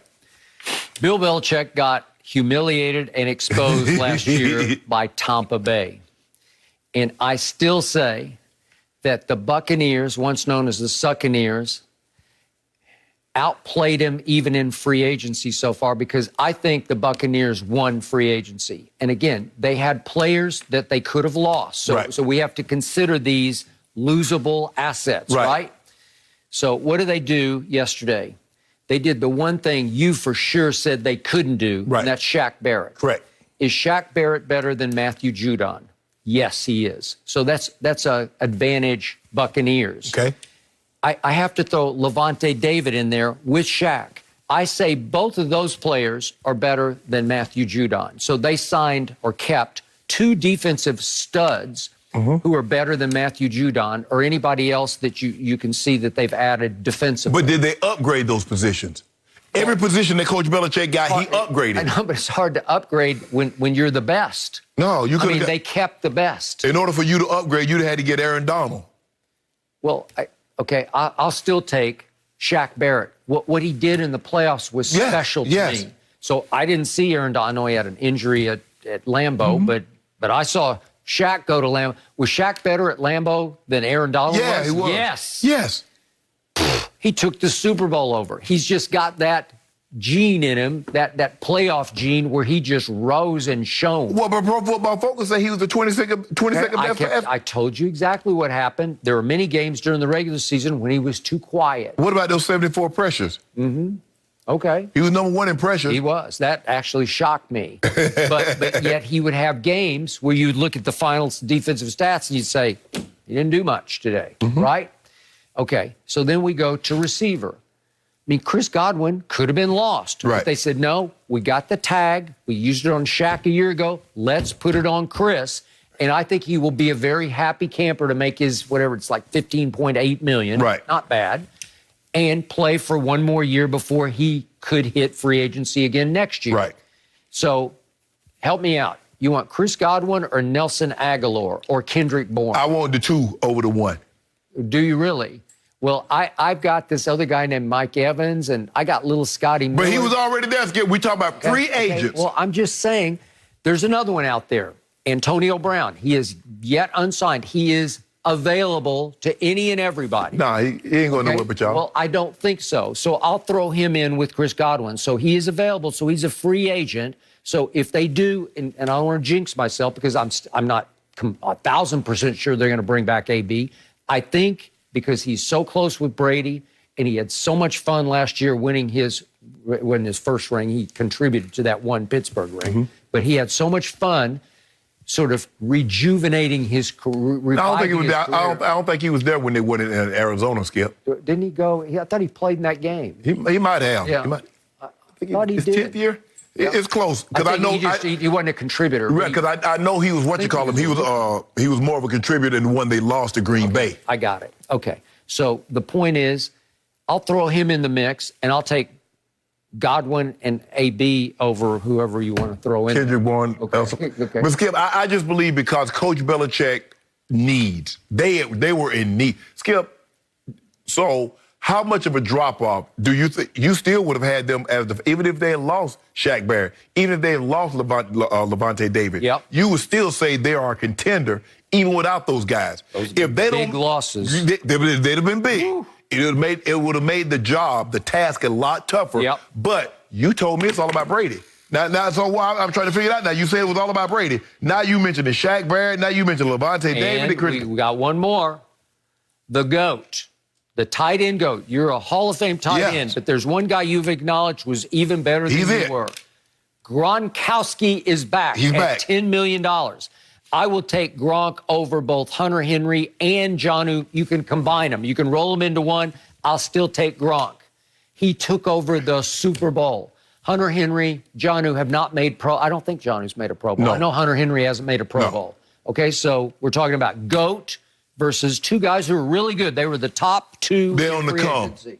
Okay. Watch are they them gonna this year. Turn into this? No, I don't think so. And then let's go back to quarterback. Tom Brady, they kept him. However you want to slice it, they kept Tom Brady. He was for under another year, contract. okay, but they kept him, and you kept Cam Newton. Well, Brady, Cam, I like Cam, but he ain't Brady. All I'm saying is, Skip, I like what Coach Belichick did. They addressed needs. They were deficient in a lot of areas. Skip, that was a lot of plugging that they had to do. There were a lot of holes they had to patch up. 2 receivers patched that up. 2 tight ends patched that up. They got an offensive lineman. Yeah, they lost Thuney, but they got Brown, Matthew Judon, the defensive lineman from Miami, Jalen Mills. I love what they did. There will be a vastly different team. They are, we are, me, going to the playoffs, and you're not going to like it. Okay, I will give you this. Obviously, New England got better. I could even give you much better because they were pretty bad last year. Yeah, they had a lot of room for improvement. But the amazing thing that has happened so far that is being underrated and underpublicized is that the Super Bowl champs didn't get any worse. They didn't get But did they get an better? ounce worse.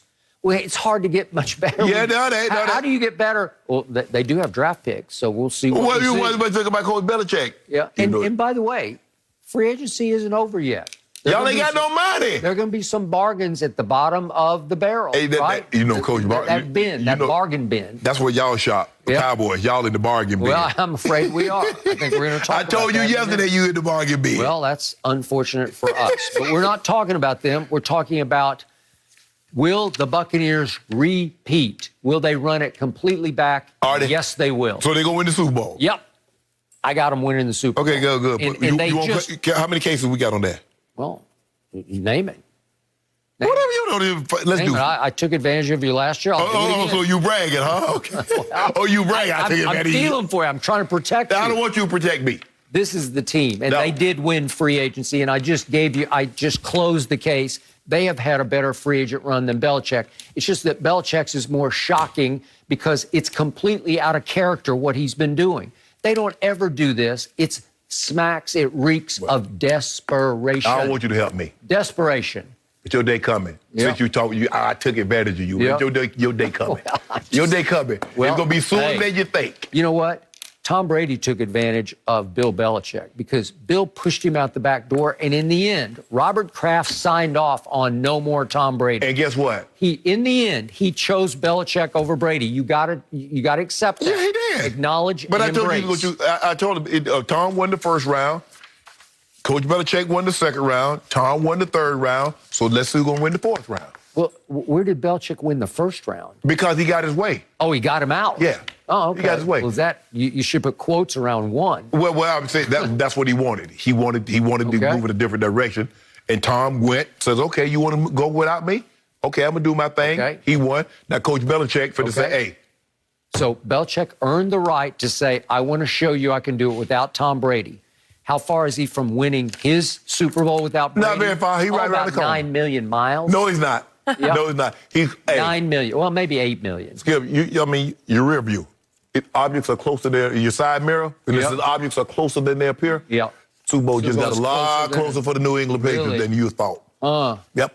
It feels like a mirage. No, it doesn't. No, I mean, when free agency started, you thought they was like, oh my goodness, look how far the Super Bowl is away. And then, next thing you know, the pilot comes on tape. We're making our initial approach into LAX. Really? Yeah. Please fasten your seatbelts and bring your tray table to a full lock position. That was good. We're going to be touching down. Tom Brady In is going LA. on. Tom Brady's going to win his 8th Super Bowl No, he's not. at age 44. It's unbelievable. There's never been anything like it. That's what I wanted. I want 5 cases right now. New England Patriots going to take down Tampa Bay. 5 cases right now. Take down Tampa Bay? Yeah. How? They play them next year. Oh. They play them next year. I want 5 cases. You want that right now? 5 cases right now. About that, Shannon? Oh, yeah. Done. Done? Saw you. Done. That's it? But that's the easy one there. That's the easy. Saw me come, but you were the one who proposed the bet. Yep. Well, because I knew you would take it. You can't help yourself. Anything with Tom Brady, you can't help it. All he's done is won me a whole swimming pool full of That's okay. Somehow I'm just It's about to get drained. Olympic side. It's about to get picturing drained. Tom Brady just like watching social media, like, oh, they got Hunter Henry as well. Like just sitting there, you getting know. a bit more You know. worried. Just watching this carefully. No mercy. Well, Sunday, the best season ever continues on Fox as NASCAR Cup Series rolls into Atlanta, where every turn is its own test. You can catch all the action for the Folds of Honor Quick Trip 500 at 3 Eastern on Fox and anywhere on the Fox Sports app.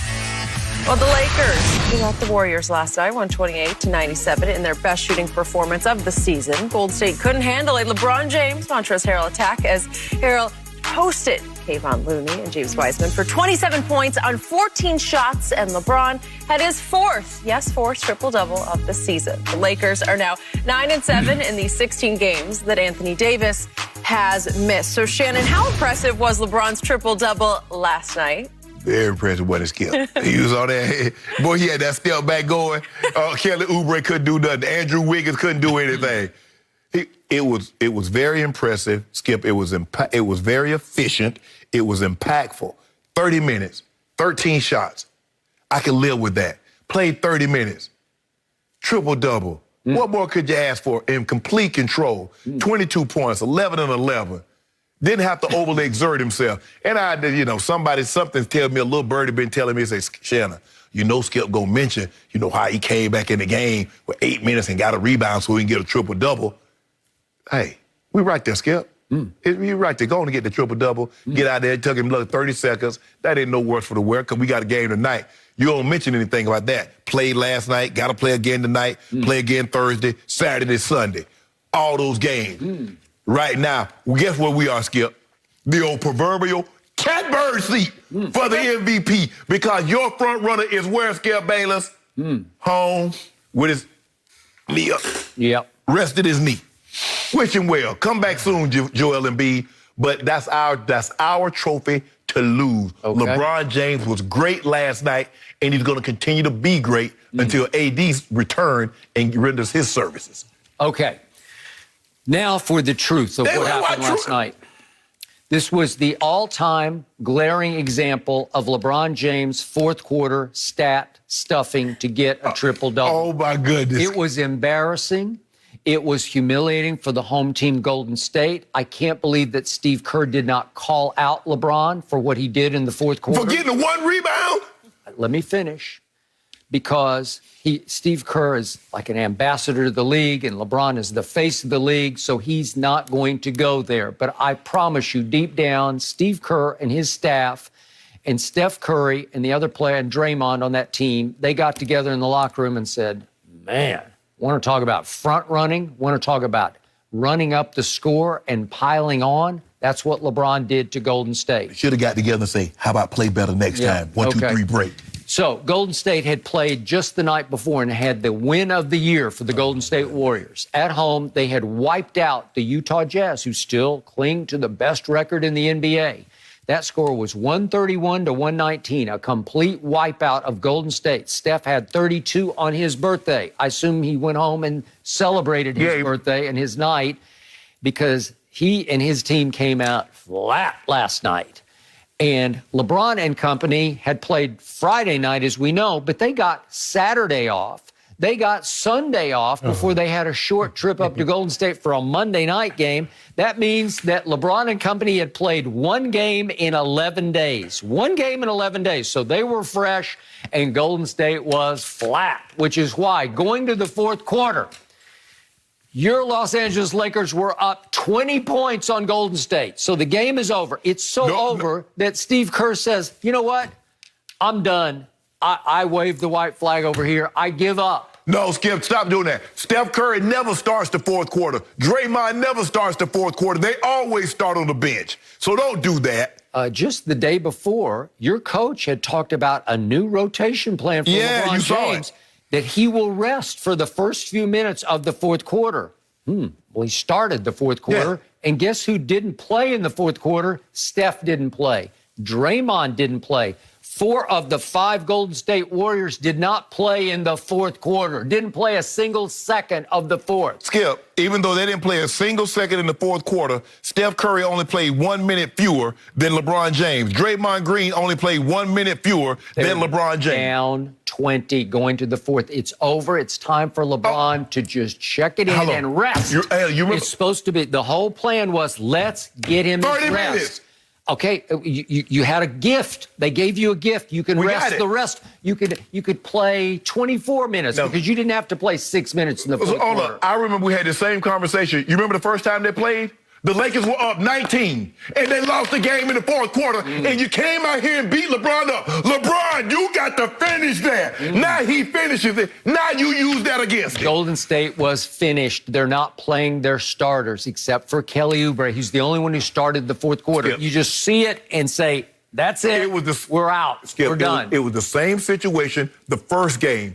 Steph Curry never starts because he normally plays the entire third quarter. And then he normally comes in with about 6 minutes or 5 minutes left in the fourth. So the MVP frontrunner says hits the fourth quarter, and you want to talk about keeping up with his stats. He must have a little, he must have this in his ear from Maverick Carter telling him, you need X, Y, and Z. No, LeBron James, after 3 quarters, had a grand total of 16 points. That's, what's he averaging, 25? 25. So that's no good, 16 points. Plus, he needed 3 more rebounds to get to a triple-double. Right. Well, he needs those triple-doubles because we know what he's doing. What are you doing? He is chasing longevity stats so that he can try to chase down that ghost in Chicago, Michael Jeffrey Jordan. All he's got left are longevity stats. How many triple-doubles can he pile up in his career before it's over? So what does he do in the fourth quarter? Well, first of all, with 8-19 and then 7-20, let's see what he did. We can see these 2 shots. Here he is. LeBron pulls up. That's a 30-foot shot, and he makes his first 3 of the game. Yeah. Wow, 30 feet. And then he pulls right up again. This is 33 feet. Pull up! Kind of logo-esque. Pull and up! he makes another one. So that's his second 3 of the game. This put them up 25 points and 28 points. Yep. You want to talk about front-running? You want to talk about piling on? You want to talk about stat stuffing? That's outrageous. You know what? If I'm Draymond Green, I know he's now business partners with LeBron, I would have said no. Can I ask you a question? Has Tom Brady ever thrown a touchdown when they've been up by 21 points or 28 points? No idea, and I don't care. You he's do not care. doing it for stats. Why he's not doing it? He's not doing it for triple-double. And then we get to the moment of the night, the LeBron James Memorial stat-stuffing moment of the night. He's back in the game at 6:34, and guess what he needs? He needs a... Get it, LeBron. Get it. Go, LeBron. Go. Go. Yes. Yes. You got your triple-double rebound. And then he says, thank you very much. He had no idea what his stats were. Yeah, he knew exactly what his stats were. First of all, way to go, LeBron. First of all, everybody knows what the stats are because there are guys that are the people there that are tracking that. So don't do that, Skip. See, why you do that? You make it seem like LeBron James is... Why does he do that? Is that not beneath his dignity? No, we're playing the game. Yeah. Listen, Golden State, how does he get away with this? Seriously. How do people look the other way and let him get away with that? What did he do, Skip? Take 2 quote-unquote logo threes. Why not? To jack up his points to what do you wind up 22. with? 22. On 13 shots. Wow. Think about that, Skip. He only had 13 shots. Yeah. Kuzma had 11. Kuzma played really well. He had sort of a Jason Kidd Memorial triple-double, which is 10, 10, and 10. Yeah. That's what he was looking at, and Jason Kidd's over on the bench saying, you need to hit a couple threes. And we got that in the range because you've been talking over crazy. 20. No. I've always said triple-doubles should start at 20 points, 10 and 10. No, but see, here's the thing. You keep bumping your gums talking about, this trickling down, that 3 points, he's down to 35%. You know, we got to bet at 30. Guess where it's going right back up. Oh, is it? Going right back up. Yeah, he was 0 for 2, and then he made 2 in the fourth quarter. And they were clutch. They were all-time pressure-packed clutch shots by LeBron James to put you up 25 and 28 points over a team that was no longer playing any of its starters. Congratulations. First of all, Skip Are you Bayless, proud of that? I'm over the moon. Yeah. Skip. You know what? I heard Miss Trip Dub left the building. She was so humiliated, she just walked out into the night. She said, I can't watch this. She done got that shot? Yeah. So she can go anywhere and crowded. She good. It's over for you, Skip. You know it's over for you. He only gonna get better. He only getting better. That's the MVP of the league doing that. Hold on. Who would do that? Don't we? Hold up. Who we got? We play. Don't we play the Pelicans soon? We play the Pelicans soon. I don't know. We got Memphis tonight.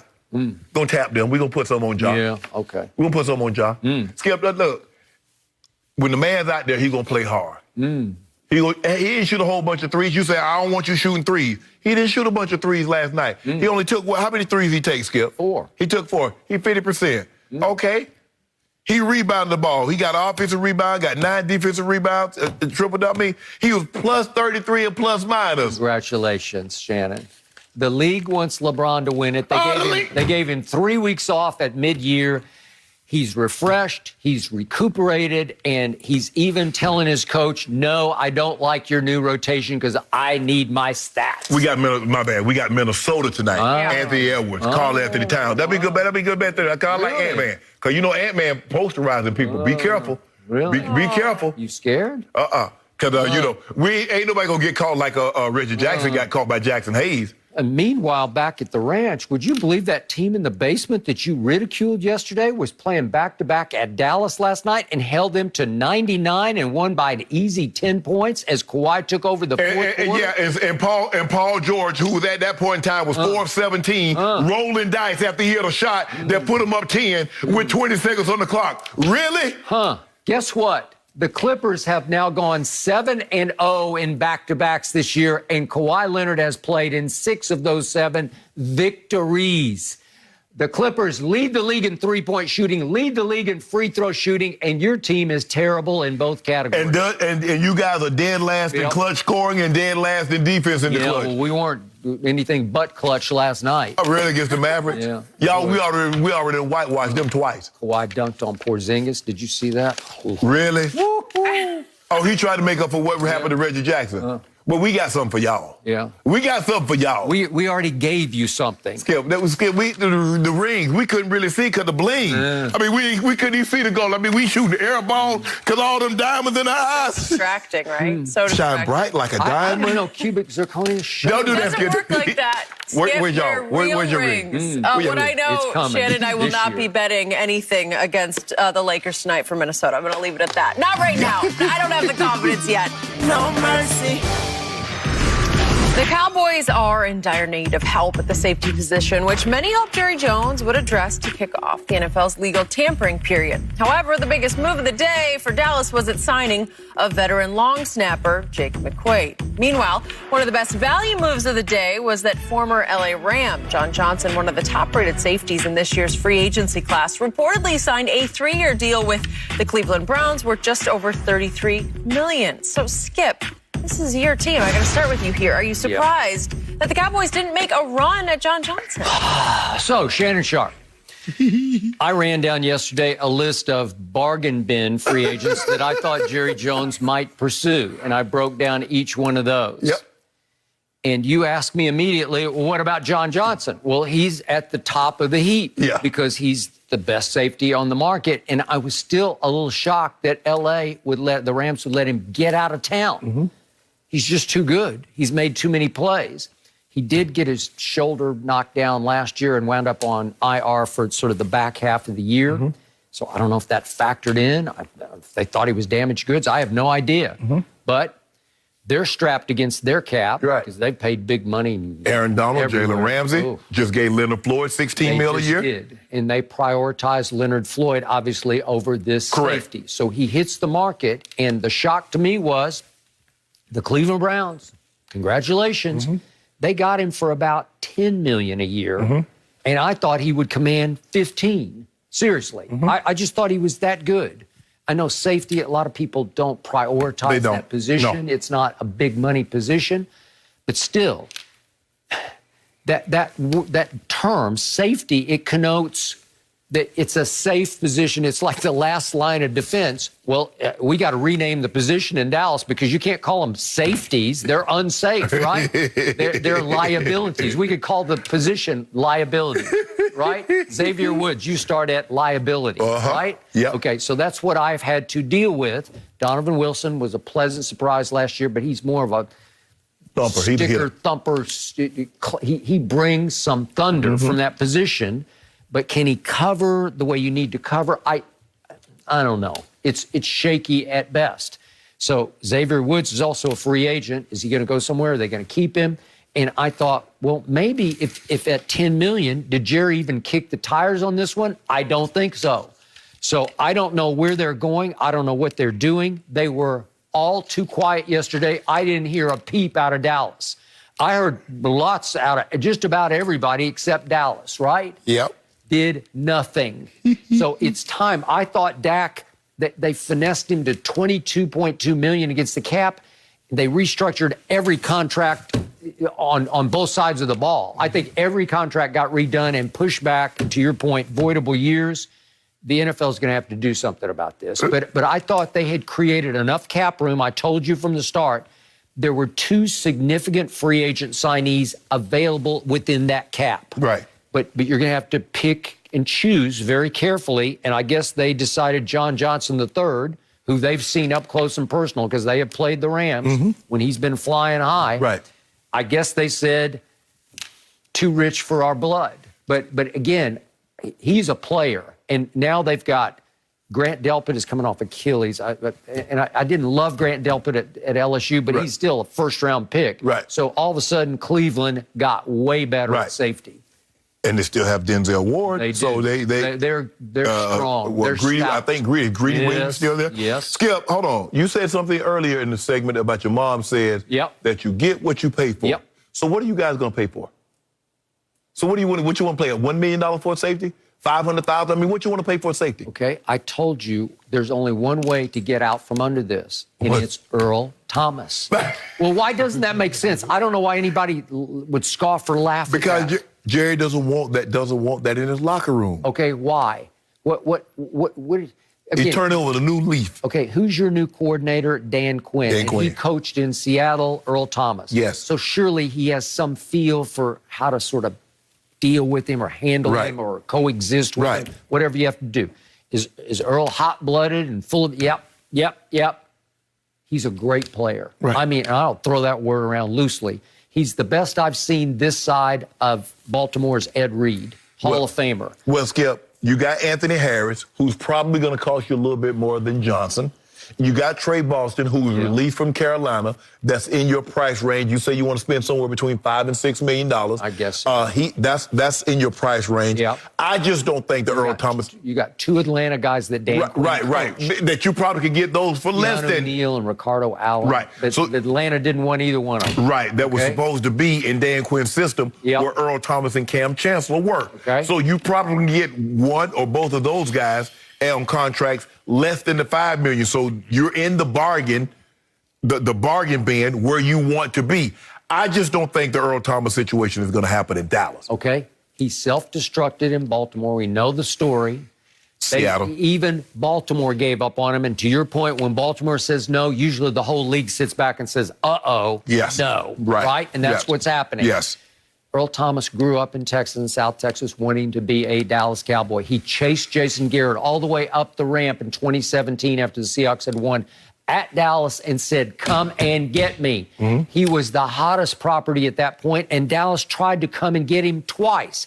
And both times Jerry thought he had a deal done with John Schneider in Seattle, and I don't know what happened, but it felt like, sounded like, smelled like John Schneider jerked the rug out from under Jerry Jones and upped the ante at the last second from a second-round pick to a first-round pick. What happens when somebody in the Cowboys organization tick him off?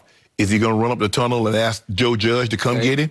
Is he going to ask somebody from Green Bay to come get him? His butt sat all last year. Yeah. You don't think there's some humility involved there? I hate that word. You've been humbled. I don't like it. It doesn't sound right. But again, has he not seen his football mortality flash before his eyes? And Skip, he got that situation going on with he and his wife. How the NFL going to handle that? It's not pretty. Right. And again, could it cost him some games on conduct unbecoming? Maybe.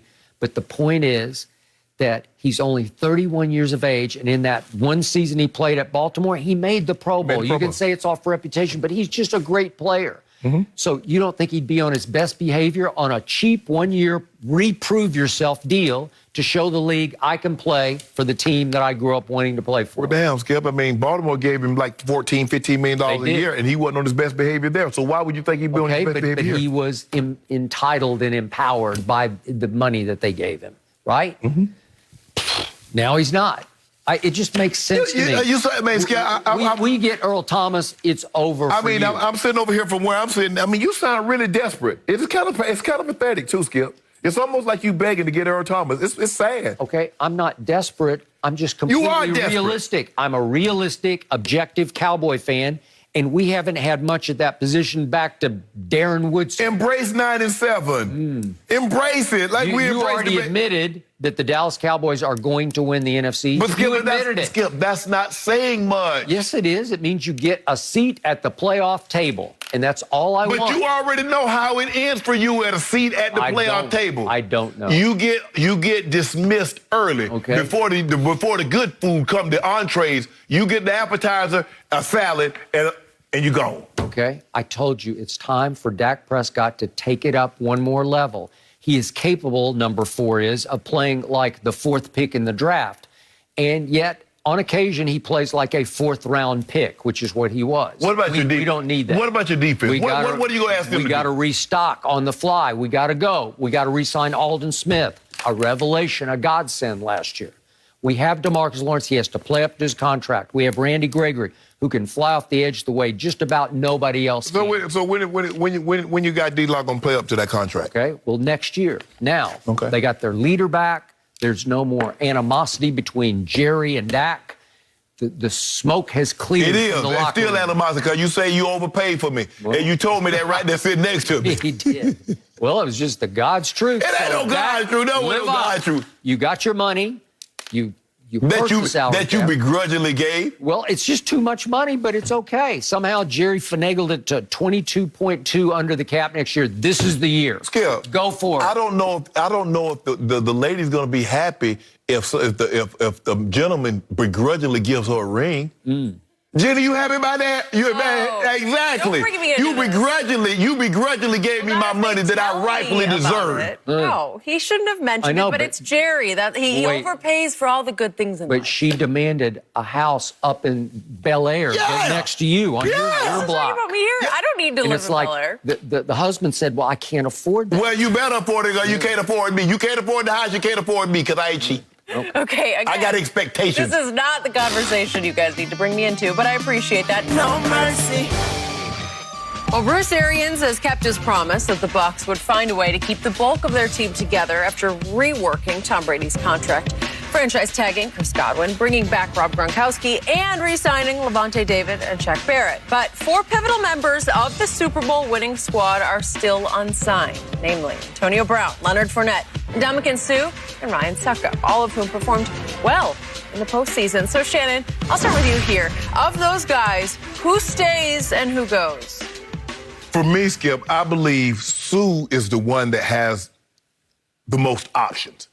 And you give me the options, and I tell you the guy's choices.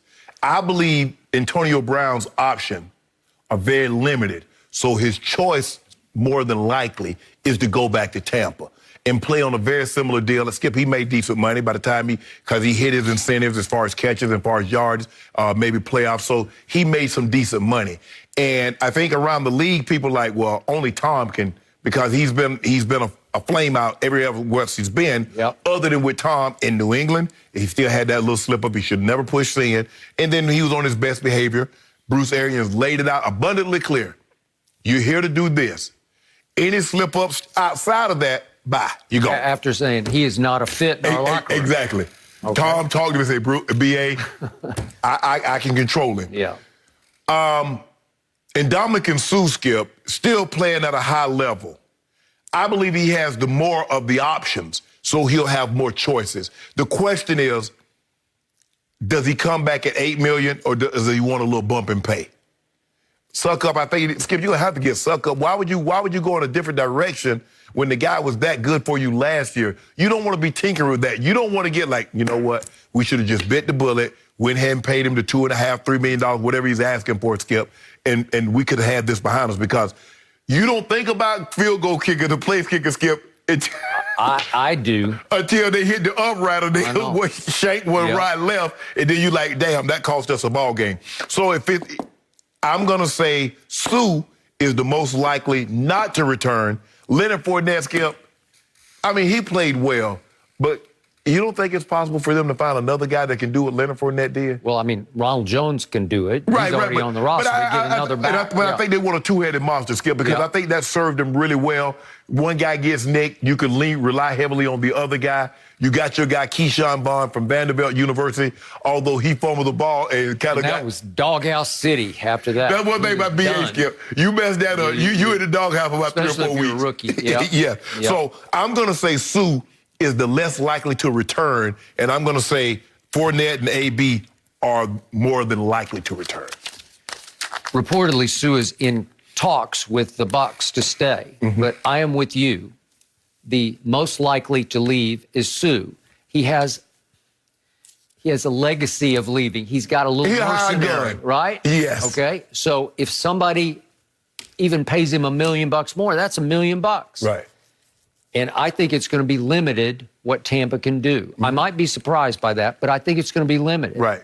Okay, back to the top of the list. Antonio Brown, he's not what he used to be. He doesn't have quite the burst he used to have back to Pittsburgh days. But, man, in the big games, maybe because of his rapport with Brady, he was a takeover guy. Yeah. He made some big catches and big moments. It's just hard for me to believe nobody out there would not take a shot. That somebody would say, we could go $10 million for him because he's Antonio Brown. Oh, no. He ain't got no $10 million. Well, I'm just saying he's still got Pro Bowl in him. He's still that good. Skip, he's the type of guy you got to constantly stay on top of him. Yep. Because when you give him the slightest little openings, he's going to see how far he can go. Okay. Skip, the guy, think about it now. $30 million, that's what he had in guaranteed money in the Raiders. Skip, he couldn't make it out of training camp. Nope. But playing for $1 million, and the coach says, if you late, if you this, if you that, you're gone. And I believe that civil suit is still pending. Probably. Yeah. But I don't think the NFL will intervene in that again. Yeah. I mean, he's already paid. He missed 8 games for the other stuff. Okay. But, Skip, I just think the best place for AB is to go back to Tampa. Okay. You're going to win. You have the great rapport with Brady. I hope you're right about that, which brings me to Playoff Lenny, as in Leonard Fournette. Brady nicknamed him Playoff Lenny, and Fournette loved playing with Brady just as much as AB does. Reportedly, the Patriots, here they come again, are talking to Fournette. Reportedly, the Seahawks are interested in Fournette. Yeah, because Seahawks lost Carlos Hyde, if I'm not mistaken. Yep. So no surprise on either side. So, again, he's going to be offered some money and maybe too much money for them to fit under their cap. So he's going to have to make a choice. Do I want another go-round with Tom Brady, who was good to me? But how much? The question is, Skip, okay, you got no state taxes in the state of Florida. So if Tampa's offering you $3 million, somebody else offering you $5 million, stay in Tampa for the $3 million. Because by the time they take the taxes out, I don't know if it's going to equal 5. But right, but I'm just saying, Skippy. I mean, if the money, if it's $1 million and a half difference, you make that up in state that's going to be in your check. Plus, it's warm weather. Plus, you're going to win. BA takes care of his veteran guys. Now, I don't know, he is a veteran, but normally as the guy progresses, you get Wednesdays off or you get to take a day here and there, Skip. Yep. So for me, if I'm a veteran player, Skip, money's comparable, I'm standing in a situation I'm familiar with. Okay, but to me, Leonard Fournette would be a significant loss because he went beast mode through the playoffs. Yeah, he played really well in the playoffs. And he can do one thing that Ronald Jones isn't great at, and that's catching the ball. Right. And Brady started to really trust him on those little quick option routes, blitz routes, where he was hot against a lot of the blitzes. Just bing, bing, bing, and let him get up ahead of steam and just run over people. Well, that's what he is now, Skip. I don't think he's ever going to be the running back that we thought he would be coming out of LSU. Okay, that brings me to the place kicker. In my time of rooting for a team, especially in a playoff run, no kicker has ever put me in a better comfort zone than Ryan Suckup did because I started to completely trust him. I trusted his body language. You know how you see kickers line up for the kick and you're like, they're going to choke. They're going to gag it. Yeah. This has got wide right. You can just see it in their body language. They just look tense. Right. Ryan Suckup was just the coolest, calmest, collected, just a smooth operator. Right. He just sort of sauntered onto the field. They lined up, and he booted it, and he was making them down the middle. Right. Like nothing. Right. Nothing scary. There would no hit the upright and sneak his way in there and anything like that. So to me, of all these players, in the end, he would be the biggest loss. So let me ask you a question. All things be so of all the players that they could just sign, okay, you only get one to re-sign. You won't suck up. If of those only one? Yeah. Yeah, because I'm deep at every other position. Wow. I can get away without the other ones. I can't get away without him because all he does is win and lose games. That's saying something from you, Skip, all right? All the love to suck up. No mercy. It has been too wild of the last 24 hours since free agency legal tampering, and that period began. It has been crazy. So the defending champs brought back Shaq, Barrett, and Gronk yesterday. The Packers made Aaron Rodgers happy by re-signing running back Aaron Jones, and the Patriots have been spending like crazy themselves. So, Shannon, who has been the most significant free agent signing so far? Skip, I can't just say it's one, but I know it normally, Skip, what we've seen in the past, the teams that spend the most money in free agency, it never pays off. Going to the Super Bowl or anything like that. We look at the Jets for 2 years, they spent a lot of money. See Dan Snyder. You're right, used to do it all the time, and he didn't even make the playoffs. Yep. But what the Patriots did by addressing need positions, I believe they had maybe the greatest day, well, outside of Peyton Manning and Tom Brady and a few like that. But I love what they did. They're going to the playoffs last year. We're going to look back at this day and say that was it. So we're talking one significant move. You're doing the whole gamut. But a close second for me is Ryan Fitzpatrick because he's a quarterback. Seriously, that was a big deal to me. But here, for the Buccaneers, Shaq Barrett, because it's a gaping hole. They don't have another Shaq Barrett, and you can't fill that gaping hole. Well, you're gonna rue this day. I want you to remember this. What's today's date? Today the 16th. It's the 16th. March 16th. I'm going to circle Today, it. March 16th. Way to go. Is when Belichick reenacted his, got his revenge on Tom. Great show today. We're back at the same time tomorrow morning. The Herd is on now. Have a good day.